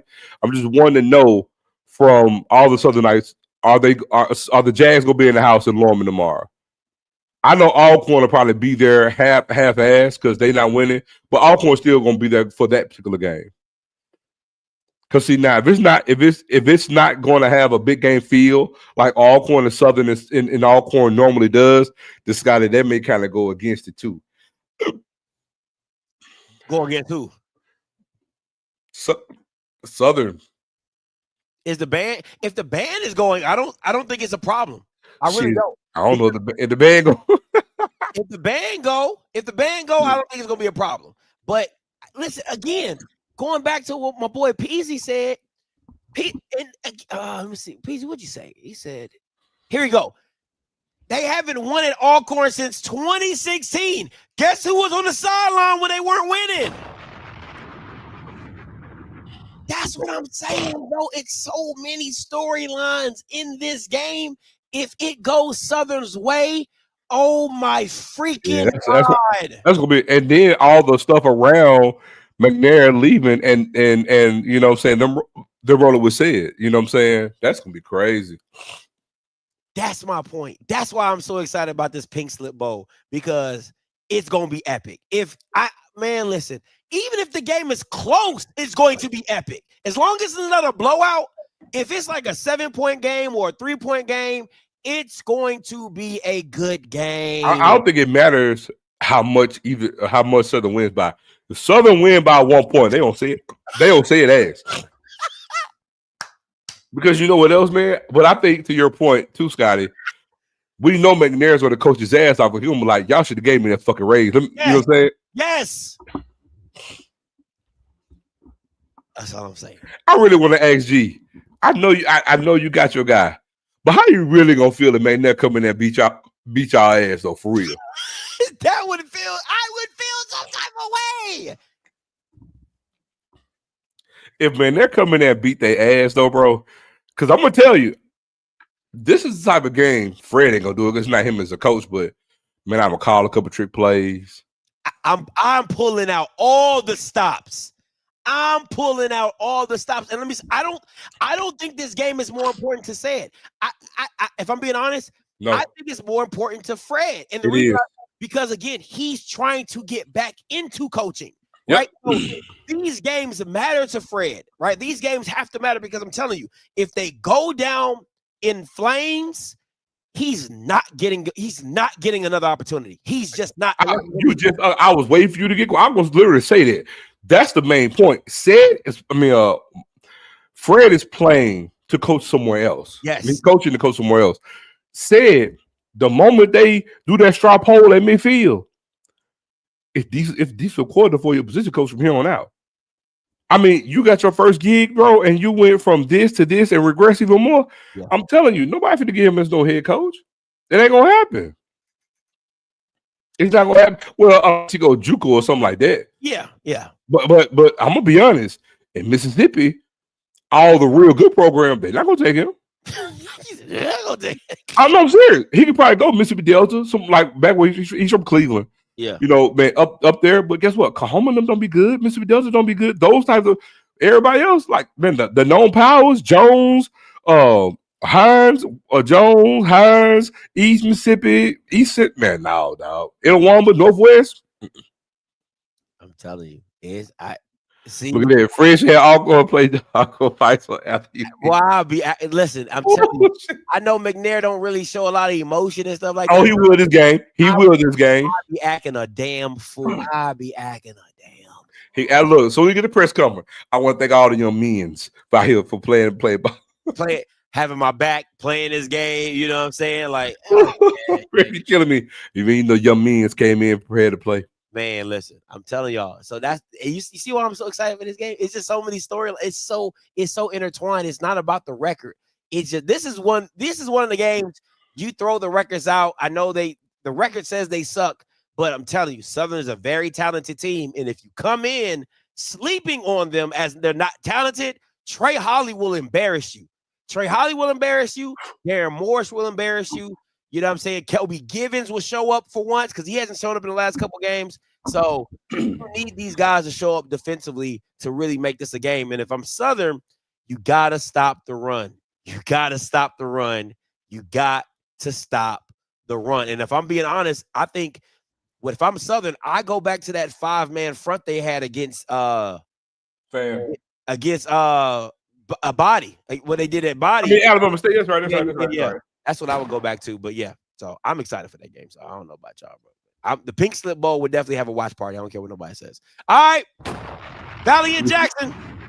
This game is at Valley in Valley. What you got, Zo? Easy peasy, lemon squeezy. I mean, it's Jack State, but I really could put this on the ain't nobody care. This is more, what people think about the Southern and Alcorn game is really what people feel about this game. That's if I'm being honest. I can't deny it. I mean, ain't nobody care. You know what I'm saying? I'll be in the Delta tomorrow. I'll be there, but man, listen. Man, we've only lost the Valley 6 times in our whole entire history, dog. We haven't lost the Valley since Converse. That was in 2015, I believe. And before then, we had lost to them since 1995. I mean, so we hadn't made it to 20 years yet for this to be a loss. That's typically how it goes. So I'm serious. 6 times we played Valley more than we played anybody else. I mean, we lost to them 6 times in our whole entire history, 2 ties. So, I mean, it is what it is. But, and again, needless to say, that's what me liking what Valley has done this what Valley has done this year. You know, I like what they do from an offensive standpoint. I like their quarterback. He needs what he's getting this year, reps. You know, I think they keep this quarterback next year. I look for better things for him next year, you know, staying with that school. But I like what they do from an offensive standpoint. They just found ways to lose games. Instead of finding ways to win. But Scotty, it's a different feel to it than how it always has been in the past with Valley. You see what I'm saying? Yeah. Because back in the past, a lot of times, you know, it'll be like they're just bad and they do everything bad. It's different now. Yeah. You see them like last week. They could have won the game last week against Bethune-Cookman. They got behind the stick, and it's like the 2nd or 3rd time this year they let a team jump out on them like by 14 points. They make a valiant effort to turn around, get back in the game, you know what I'm saying, and then fall at the end of the game. But they're fighting. Like they're typically Valley be good on defense, sorry on offense, right? Or vice versa. But man, they're getting stops sometimes on defense, and they're making plays and putting up points on offense. They really, really are. They just, again, I think if they keep the nucleus of what they got going to next year, man, Valley's gonna be something. And we're gonna be talking next year about, oh man, Valley gonna get somebody this year. It's gonna be different. I like what they do, but in this game, nonetheless, they ain't good at stopping that run. And right now, if you can't contain or do anything with Jack State stopping the run, man, we're just finna jab in the nose all damn day. Now, the thing on our end, though, what's that gonna look like? Are we gonna keep the same rotation with how we ran the ball? You know what I'm saying, with FAMU? Are we gonna try to minimize, you know what I'm saying, Lockhart with just 10 passes? You know, if we could do that and then win the game, sure. But I think you'll see some long runs in this game. We got to be better special teams. But the main thing I want to go into the game seeing tomorrow is, man, how we look from a penalty standpoint. Because we got 3 games, and I would use this Valley game as a tune-up for next week. I really, really would. Yeah. You know, hey, get our mind right on the penalties, man, not turning the ball over, executing better, doing some things in the passing game that we could try to utilize to prepare for next week. Because hopefully we get us some good news and move different in that way too. So I got us big in this game. I don't think we'll tap 40. I think we probably get close to it though. I've been did something. I was gonna say 38-17, but I put 42-17. But nonetheless, it's gonna be another win, dog. Yeah, Ahmad does need 300 yards for 1,000. I would like to see Ahmad get 150 tomorrow and then pass over to Davenport. My main thing is get him the carries. Now, if he can get 225 carries, then that's cool. But it's all about usage and keeping the thread on him because he's a sophomore. We're going to utilize him next year and the year after that. And we're going to use Davenport. I want to see Davenport get more carries as well. I want to minimize Travis Terrell carries. I want to utilize Ahmad as a sophomore? Yeah, he's a redshirt sophomore. That's crazy. Yeah. And so I want to utilize Davenport a lot more tomorrow as well. Travis Terrell, I would like for him to get more catches, lessen his carries. I think we need to utilize Travis Terrell as a weapon in other facets than how we utilize him now. I think in doing so, I think it's a benefit for him as well as for the team. What we want to do offensively because there's so many other things you could threaten the defense with by having him. We have a split back set, motion him out in the slot. You know what I'm saying? If you already got Nate in one slot, then you motion out Travis Terrell in the second one. I mean, this is another form of putting pressure on the defense. And then you still got Jency at tight end. So just other things we need to see, man. But again, run the ball, heavy dosage. Keep what we did, 22, 25 carries for Miller. Give me 15 to 17, 18, possibly 20 with Davenport. And then you want to run with Lockhart some. And then Imari Matthews getting his 4 or 5 carries around the red zone. We good to go. Ahmad, go to Delaware State. To do the same thing he doing there? Yeah. Just not in the SWAC. He don't need to be at Delaware State. He from Memphis, man. He don't do Coldwell. All right. I ain't got nothing to say about this game. It is what it is. I get it. It is what it is. All right.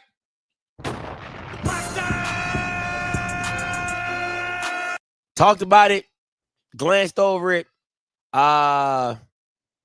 Listen, man. I'm going to say it again. Grambling just has a way that the ball magnetically comes to them in turnovers. It just does.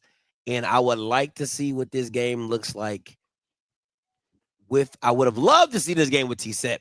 Really would have loved to see them and pray. I would have too. And if I'm being honest, I don't know if I think if it comes down to the last drive, I think Grambling wins. If T-Set was playing, and it came down to like they needed a touchdown to win, I think Grambling wins. But not having T-Set, I don't know if Grambling's defense can just keep up with the pressure that Bethune-Cookman's offense will continue to apply over and over and over and over again because it's really disheartening when you might get a stop and get 3 points and then they come out and then they 60-yard touchdown, 40-yard touchdown. It's real 3-play touchdown. Like it's real disheartening with that. So I think it's close in the beginning. I think it's close in the first half, and then Bethune-Cookman pulls away in the second half. And it goes from there. So, but yeah, I think I got Bethune winning this game as well. Yeah, man. I think it's gonna be a good turnout for this game. I think Grambling will be in there pretty well, because again, even from a stat standpoint, Scotty, I think Grambling's at what, 4 or 5 wins? I believe so. No, Grambling's 6-3 right now. They're 6-3 right now, and then you got Bethune, who's 5-4, and Bethune is gonna have it on their mind in this game because, again, for all intents and purposes, they're trying to they basically want to win this game to set up an Eastern Conference championship next week. Let me see. So you think about that. Bethune will have it on their mind this game because they got to have it. Grambling season is over with. They got 2 conference losses, and they need Prairie View. They need to win out. Yeah, Prairie View got to lose like 3 games. Prairie View got to lose twice for Grambling to even have a play. Man, let me tell you who they beat. They beat Langston. They beat Kentucky State. East Texas, they beat them. They lost to Prairie View. They lost to Texas Southern by 1 point. Ooh, that's a tough one. They beat Pine Bluff. They beat Jackson. They beat Alabama A&M. So, listen, it's a shaky one. I'll tell you that. It's real shaky. It's real shaky. But hold on. Let me just say this too, because it's almost like Prairie View, right? I got to say this. This right here, what Grambling's doing right now, Grambling's 6-3. This is a Rick Cummings special. Right now, what Grambling's doing. Let's say Grambling wins tomorrow. Mm-hmm. Right, they're 7-3 in conference with 2 games left. Southern and what was it? Texas Southern. No. Was it Texas Southern? They already played Texas Southern. That's what I said. Oh, no. They lost. That's Southern. They got Texas Southern. Grambling has Bethune, Alcorn, and Southern left. They play Alcorn. Okay, they play Alcorn and Southern left.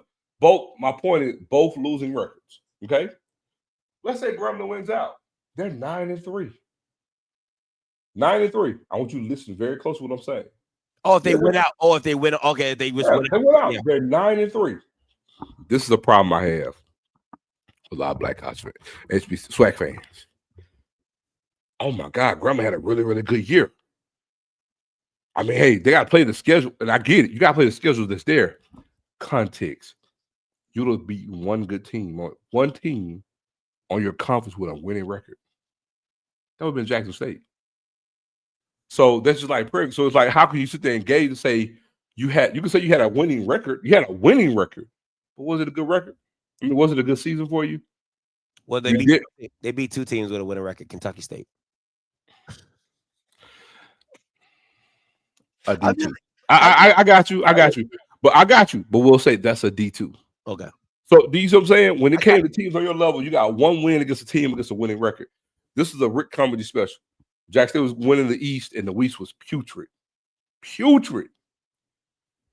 It's the same thing here. But then next year, let's just say Mickey Joseph didn't leave. You come back next year. Let's say you go 7-4, something like that, right? But then same thing. You don't make the SWAC championship game, and you don't have any wins against any team that's 500 or better. Yes, you're accumulating more wins than losses. You have an inflated stat or an inflated record. You see what I'm saying? Yeah. Like Rick Cummings, I think he was something like 68 wins and like 43 losses. But if I pull up the record to show you what his record was against teams 500 or better, he had a bad losing record. Matter of fact, a microcosm of his SWAC championship record, that was a microcosm of his coaching record. Jackson was in the SWAC championship game 4 times. They only won once. You want to know the commonality of the SWAC championship game? Every team you face in the SWAC championship game had what, Scotty? Winning record.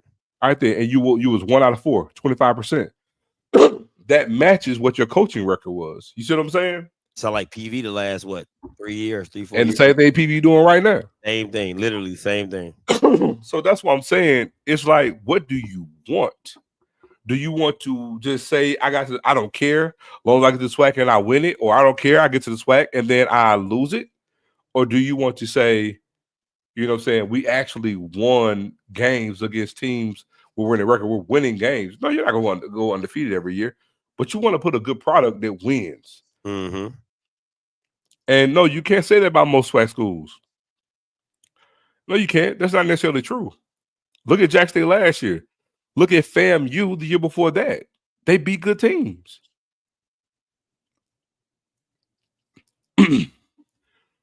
I mean, so yeah, I get it. The majority of the SWAC is bad. I get what you're going to say. The majority of the SWAC is bad. But then if the SWAC got 4 teams, right? Let's say the SWAC got 4 teams that's winning. I mean, you're going to play 3 of them, right? Well, if you got 3 wins against teams 500 or better in conference and then 1 out of conference, that's not bad. I can stomach 4 wins against teams that's got winning records. At least the perception is I'm those were the days. I saw it. I saw it.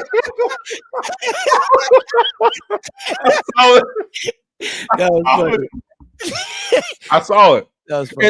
And here's the other point. Yeah. When Prime got here and we beat FAMU, what did FAMU do?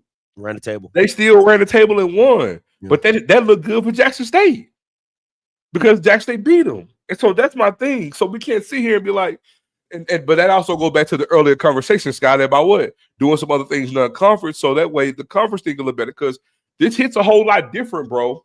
If Grambling 6-3 right now, but they played 2 other teams when we're in the record and they beat them. Or 5 teams. You know what I'm saying? If you replace, let's say that you replace Kentucky State and you replace them with Rio Grande Valley, right? And they beat Rio Grande Valley, and you see what Rio Grande Valley is doing in their conference as a startup program. It's respect. You get respect because and the funny thing is, everybody knows it. You know why? Because we all do it with the white schools, right? If Penn State goes and beats Kansas State, and then Kansas State runs the table in the Big 12, everybody, oh shit, like okay, that was a big win. Yeah. Or if Vanderbilt ends up beating LSU early, and then LSU is ass, you're like, oh, that win didn't really matter because they weren't a good program. It goes both ways, and we have to respect it as such. That's why those out of conference games matter. Yep, because it shows you what you are compared to your counterparts. But or for the rest of the teams in the conference. You take Jackson State, and let's take Jackson State, and I'm even say Prairie View right now. They're number 1 in each division. Take them out of the equation, okay? But this is different if Alabama State, FAMU in the East, and then let's say who else? Who's the second place in the West? I don't even know. But fuck, let's just say Grambling and. Let's say Grambling and Texas Southern. I think is what it is. Grambling and Texas Southern. Both of those teams have equal records. What if Texas Southern 6-3? FAMU is 7-2 with 6-3 right now. But all 4 of those teams, bro, got 3 wins or more wins against teams 500 or better, and got like 2 wins out of conference. You see what I'm saying? Like, look what that does for the profile because now it magnifies where Prairie View is right now, especially with Prairie View being 4-0 in the division. You see what I'm saying? Absolutely. It magnifies what Jack State is right now, especially being that they lost to Grambling. You see what I'm saying? If they beat everybody else, it magnifies those first place teams. But right now, it minimizes it, right? Because even Jackson State, the best win Jack State has right now is Alabama State, which is a damn good one. You know what I'm saying? We're looking at it. We know Grambling best win is Jackson State, but then now it's like, okay, what's the best win Prairie View got? Right now, what's the best win they got on this season? Right, Texas Southern in the first game of the year. Yeah, my thing, I need people to look at it like this, and we'll move on. I would like people to look at it like this: if we won't win it with a true freshman at quarterback, can't. If it's not even about losing, it's how you lose, right? Like I could take FAMU losing to Alabama State 34-31, right? Come on, 45 to 38 to 7, 30. Like that's where it just like, are we kidding me? Like you're supposed to be like, again, somebody has to win, somebody has to lose. I could take a 34 31-34 loss to Alabama. You know, to Jackson, I can take that. That's a competitive game. It's back and forth. It is what it is. That's two good competitive teams having a competitive game. Where I have an issue is FAMU getting blown out by NCCU 45-10. Like, that's my problem because, again, the Grambling and Jackson game, I can live with that. That's a great game. That's a great intense battle. 21-20, I can live with those, right? But what I cannot live with is a competitive program getting absolutely slacked. I can't deal with that. So, again, if Prairie View and Jackson State end up in the SWAC championship, right, and Prairie View gets if Prairie View walks into that SWAC championship and the game is 10-31, that's what I can't stand. I can't stand that. What I can deal with is 31-28, 30-33. I can deal with that. Because that's how football is a game of, hey, this ebbs and flows. If we don't do this, if they didn't do that, that's just how the game goes. But just a straight demolishment.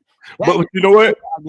But here's the thing, though. I think you'll even feel different about that, though, if the conference as a whole it's 12 teams in conference. Yeah. There are 8 strong teams in conference, and they're doing the shit out of conference where the perception of the level of football is different. I think you'll have a different perception of that. Let me tell you why. Because, just follow me. If it's an SEC game, you can take a good team, a top 5 team. They can go to Alabama, right? Alabama could demolish them. So, I mean, it's not a good team that they just demolished because they ran to a buzzsaw that game. And so, but you know why you can say that? Because that team that they demolished, Scotty, they got 6, 7, 8 other games. Well, guess what? That team looked apart and beat some other damn good teams. You see what I'm saying? Yeah. So it's not like, you know how it'll look right now? If you have Kentucky and then Kentucky's playing Kentucky State and then playing all these cupcakes with this inflated schedule, and then they go to that, because then it just kills them for the rest of the year. Yeah. Every credibility they got up to that point is destroyed. So, and that's why on the national stage in FBS, that's why you don't get that because, man, look at what they playing every freaking Saturday.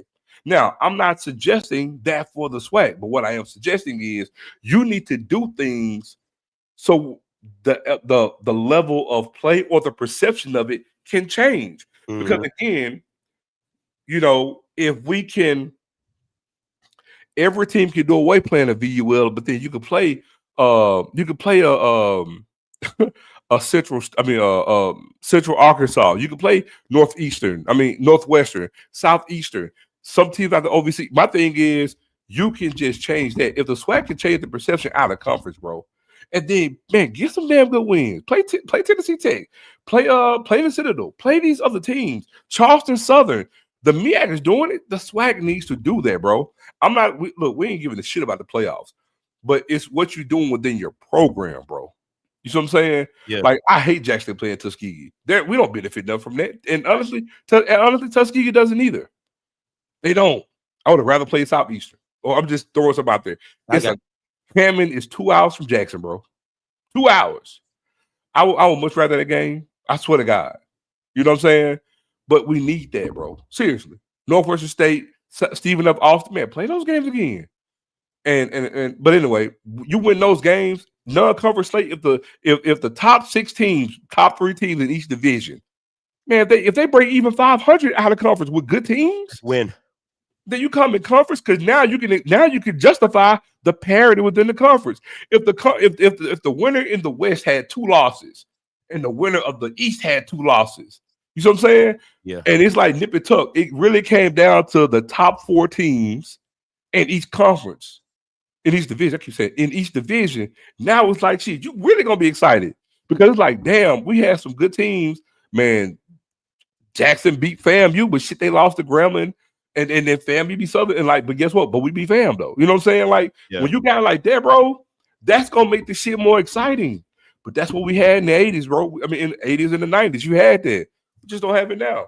I'll never forget going to McNair's first game his senior year. Game 1 out the bat, bro. Alcorn always played Grambling. And that's another thing, too. We've gone away from our traditions. Alcorn used to always open the season against Grambling. Wow. Game 1. Man, yeah, we're going away from our traditions. Jackson State Southern was always middle of October, first week or second week in October. We always play them in Jackson on odd years. I'm telling you, we got tradition we've gotten away from. But man, Steve McNair, senior year, Kendrick Norris, the quarterback, Clarence Caesar at the slot receiver.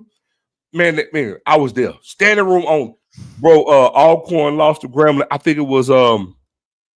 I think it was. 61-55. Y'all fact check me on the score in the comments. I think it was 61-55 or 61-59, something like that. Where at, in the hole or at Alcorn? It was in the hole. Standing room on. It was a Friday night too. Let me tell you, bro. Steve McNair missed 6'6". The ball missed Marcus Henry's called 6'6". Missed him by like this much out of his hands. Had he caught it, Alcorn win the game. It went back and forth like that. Alcorn had the worst defense in football. NFL, college, high school, pee-wee. Alcorn had the worst defense in football sports. I'm serious. Horrible. But watch this. But it was a blessing in disguise because that was a byproduct to get McNumbers the numbers that he had for his senior year. Because Steve McNair threw for like 5,500 yards and ran for like 980. 55 touchdown passes. I think he had like 13, 14 rushing. So, but my point is, but yeah, man. And that game's on YouTube, by the way. You might want to watch it. You might want to watch it. It was classic. Oh, Clarence Caesar. And guess who Grambling running back was? Who? Broderick Fobbs. For real. And Fobbs got off that game. Yeah. Got off that game. So, but to your point, man, we used to do it. I've seen it. Not just Jackson State, plenty of teams. We just got to get back to doing what we do. Yeah. The talent is there, bro. So it was in Shreveport? No. The last game was in the hole. Oh. He said the old. No, they used to always play in Shreveport, but they will always play Alcorn first game of the year. Another thing, Grambling on the road. Every big game Grambling had on the road, they wore red pants. I'm telling you, man, all these traditions we had in this place, they don't do them no more. Ask the G-man in my line. All Grambling big games on the road, they wore them red pants, bro. Tough. I'm telling you, like, man, we had these traditions, dog. They were there. He said McNair played his first game against Grambling. He didn't start, but came in. The rest is history. He sure did. That's tough. All right.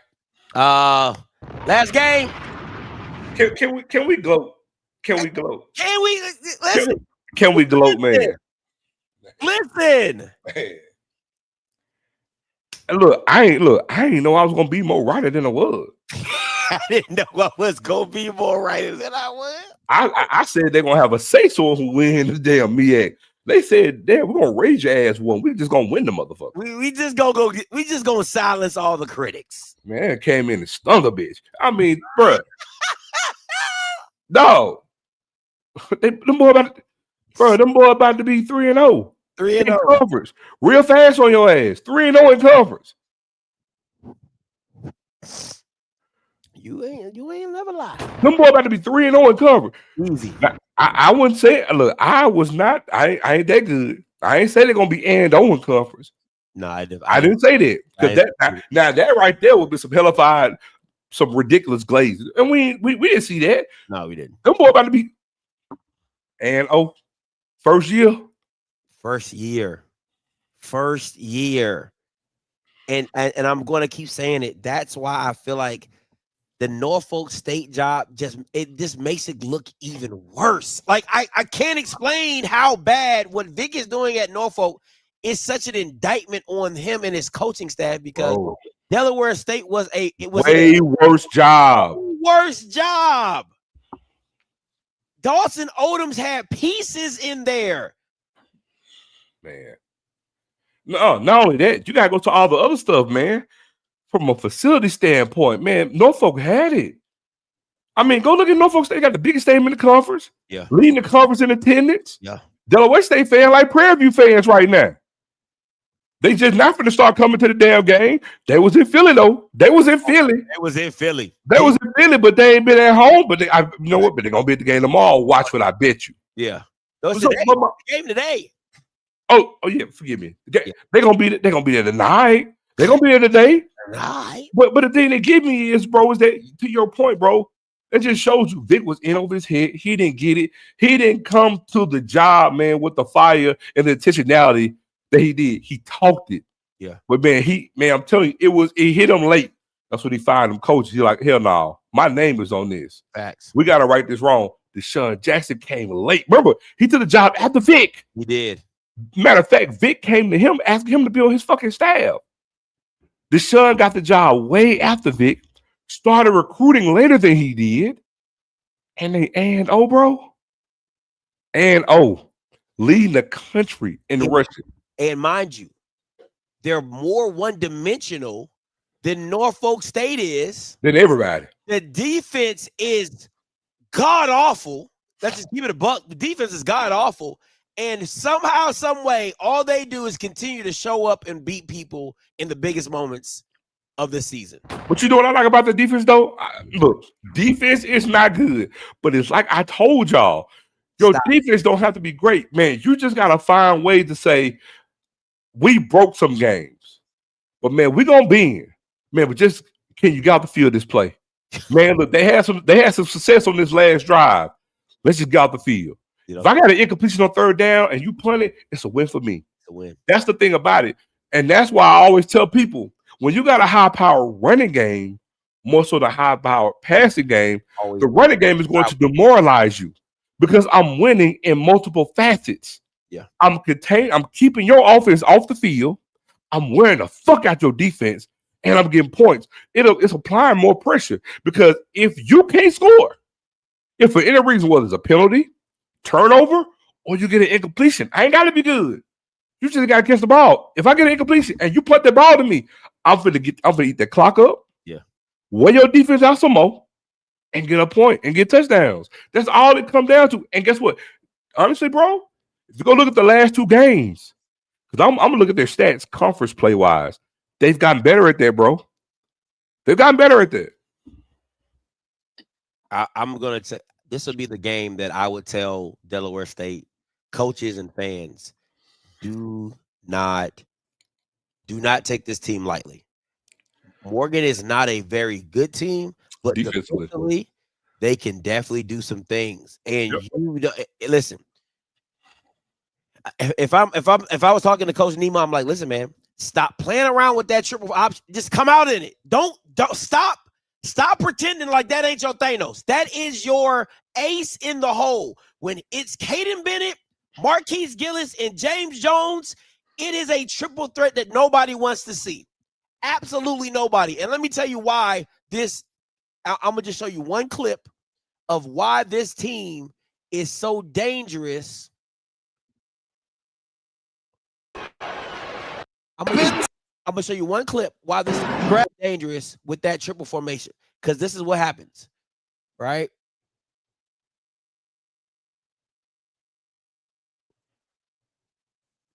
That already look good too. Right here. Just watch the linebackers because, again, when you have all the threats, because Caden can run, Gillis can run, and James can run. Watch the two linebackers.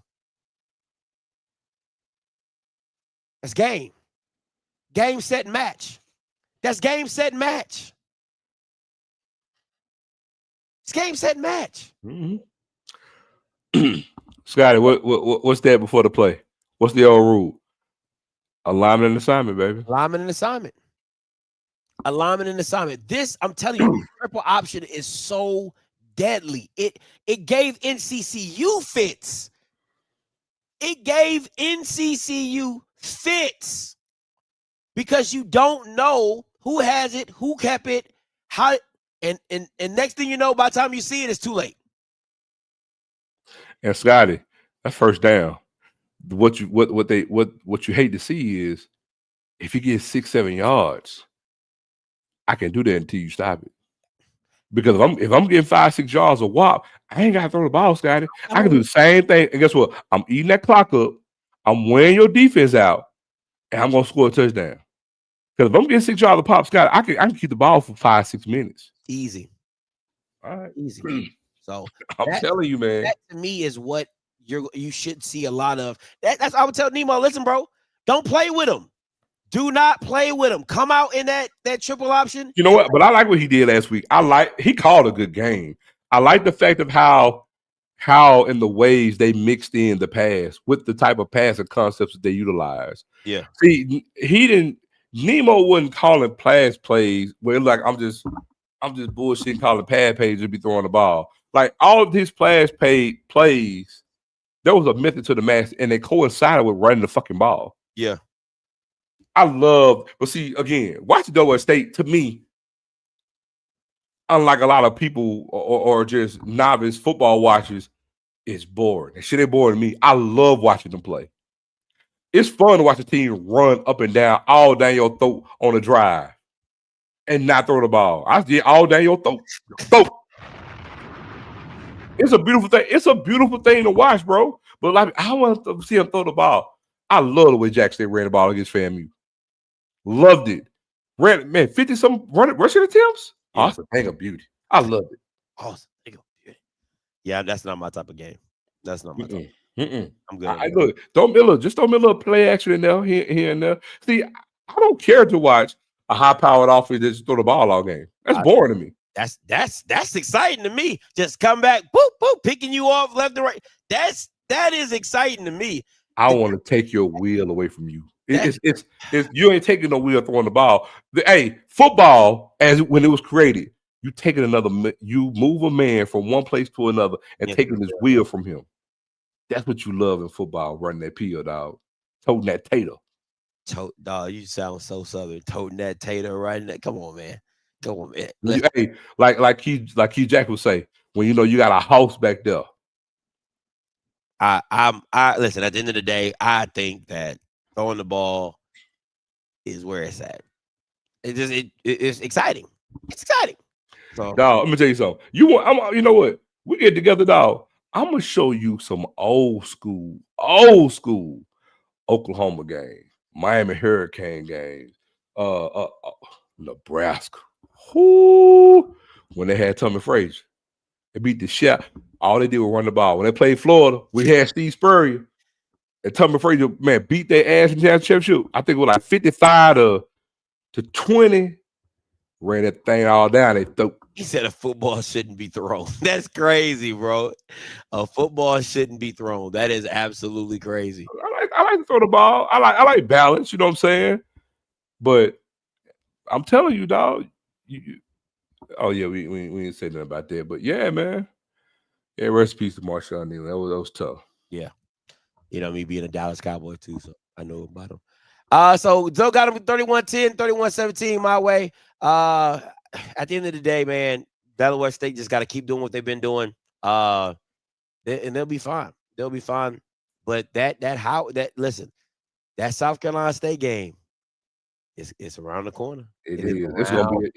It's gonna be a good one.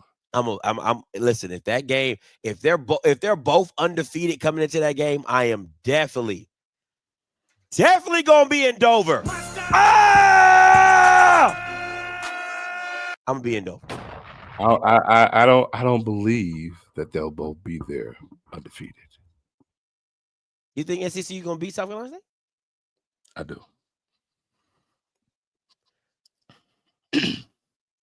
I do. If I'm being honest, and I'm the football person in me, I'm gonna just be honest. I know people.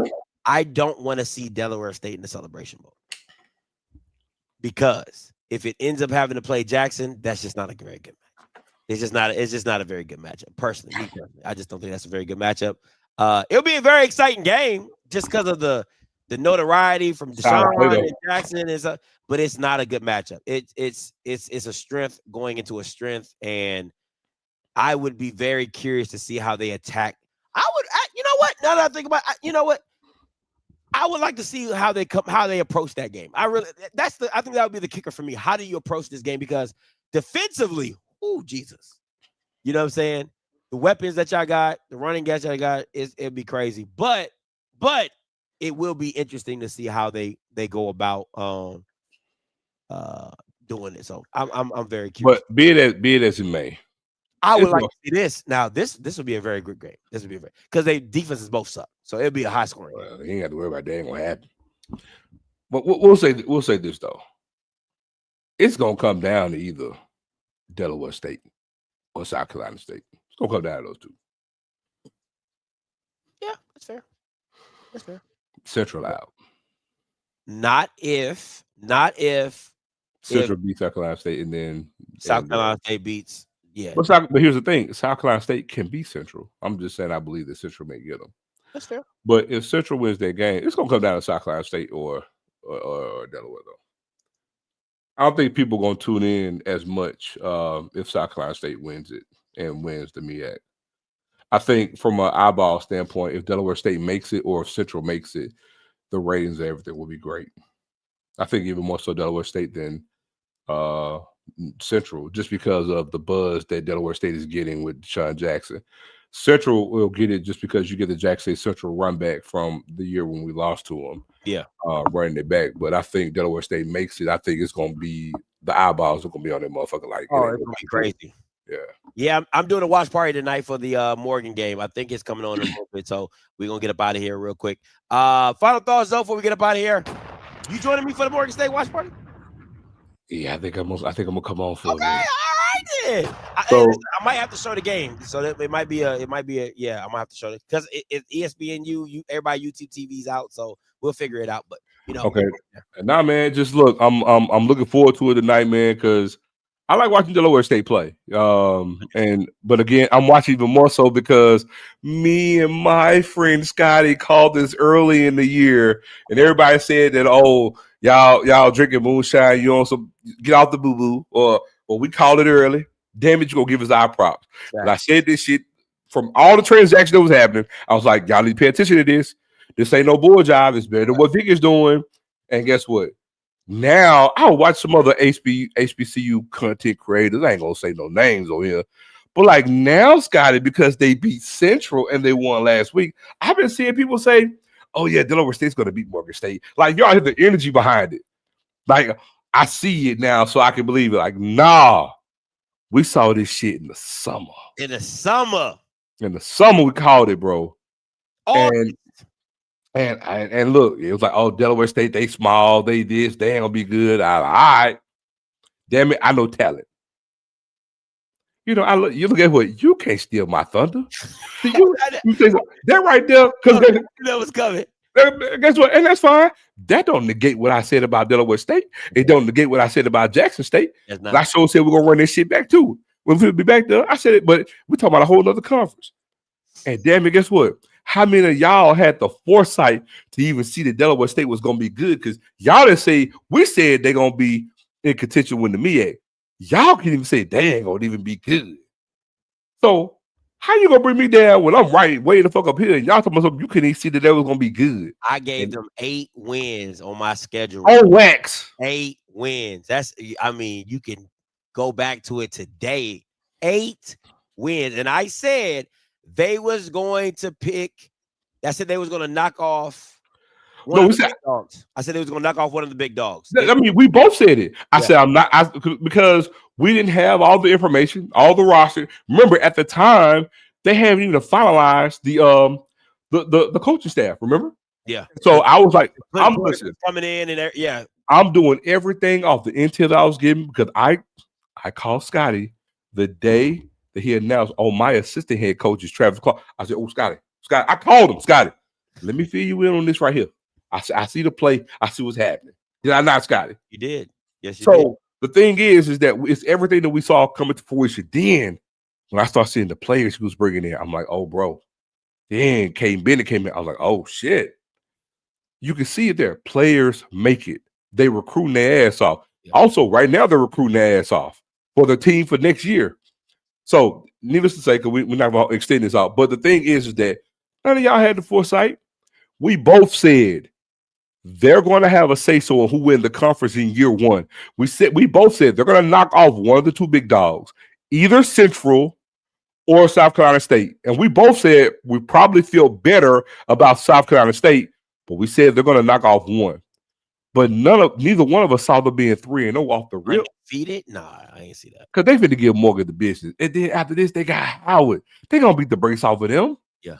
They're going to be 4-0 in conference with Scottay State coming up. None of y'all saw this. Me and Scotty, man. And guess what? And to his credit, Deshaun Jackson came in day one, said what? We're trying to win the damn Celebration Bowl. This is not a rebuild. And he was not, and this is not a rebuild. And I'm not giving you, a little comfortable coach speak. This is what we trying to do. This is what we going to do in year one. Thanks. And damn it, they doing it. They doing it. Running rush out of the MEAC. None of y'all believed it, but now you see a little evidence. And yeah, Delaware State. Before y'all say Delaware State, make sure y'all put something in front of it. Yeah, man, Zo and Scotty called that one. That Delaware State. It was our proud. So just as much as y'all want to bring up Valley, bring this up first because this the hot side. And Marquis Adams is still on that team. Man. I'm just gonna say that again. Wow. Marquis Adams I saw him at the game against Philly. I talked to him, dapped him up and stuff like that. He's still on this team. So did he redshirt? Did he take a redshirt? No, so remember he jumped in the portal and he didn't go nowhere, so he came back. So I think he has one more year of eligibility left. They probably did redshirt him because I don't. That's what I'm saying. If he ain't gonna play, he can redshirt. Yeah, he had no pads on or nothing like that. So quarterback is not going to be an issue next year. Ooh. So and they still got James coming back. I think Gillis is done after this year. Yep. They got other running backs that they're really high on in that room as well. I think they got a 4-star running back in that room as well.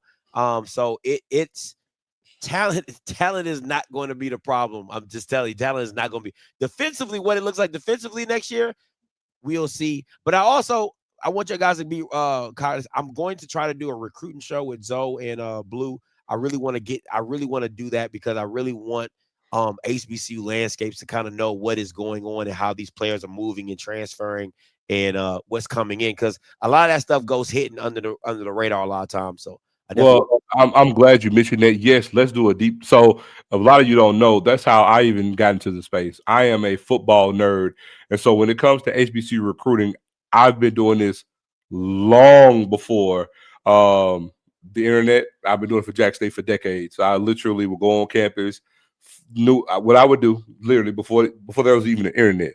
I knew when the official OVs would come in, knew how the setup was. I would go on campus, pen and notepad. This was before Twitter. They were giving out things. I would get the list. I would find out who's there, and I would ask players their names and stuff on my own, and then research them. And I would pass out a list of my circle of friends, let you know these guys are visiting. And then this was around the term when Countdown to Signing Day came on Fox back in the late 90s, early 2000s, if some of y'all can remember that. So I was doing it for Jack State just for my own pleasure. So I'm a football nerd when it comes. That's my pleasure. I am, man. I'm a high school football nerd, college football nerd, and so in the HBCU space, I've been doing it for Jackson State for eons, but I wasn't doing it for other teams because they had the ability to try to go to the school's campus and all that kind of stuff. But if it was a well-known player that transferred in, we knew that too. But now with the advent of the internet, that's what it made it fun. I could be in my room doing it wherever. So yeah, I can't wait for it because it really pays to know the opposition, to know truly what they have coming in. When is, who got released, who's coming on official visits, who's trying to transfer in, what did they do, what they do at that certain high school. And I'm telling you, that's why I keep trying to tell y'all, Valley got talent. That's why I keep trying to tell y'all, there's some players at Pine Bluff. Don't think just because the school got one win, or even Alcorn, just because the team got one win, they don't have doesn't mean they ain't got no talent on their team. Yeah. So I hadn't talked to Zach, my boy Blue. I haven't talked to him, but Blue's already locked in. I had the idea in my head. I just had never gotten around to telling them, but I'm just telling y'all, I really want to do a recruiting show. I already got the name set, and I'm just going to go from there. So I'll talk to them on how we're going to structure and get it going, but I'm really excited about it because I really want people, because again, I believe SWAC football could be a 365 situation if we do it the right way and if we play it the right way with the interest that we already have within the conference, and we can add the MEAC in there as well, and maybe the cousins as well. So just in that landscape and space, I would like to try to find a fourth person to kind of balance that out. You know what I'm saying? Because I'm not a tough recruiter guy. You know what I'm saying? So, but we're gonna figure it out. But definitely be on the lookout for that, man. But Zo, Let them know where they can catch you at. Catch me right next week right here with Scotty. Hey, listen, man, you gotta come back, man. We're doing the Morgan and Delaware State watch party tonight. Zo, go get you some food. I'm gonna go get me some food and meet right back here, guys. Listen, until next time, you know what I'm gonna do. I'm gonna holler. God bless.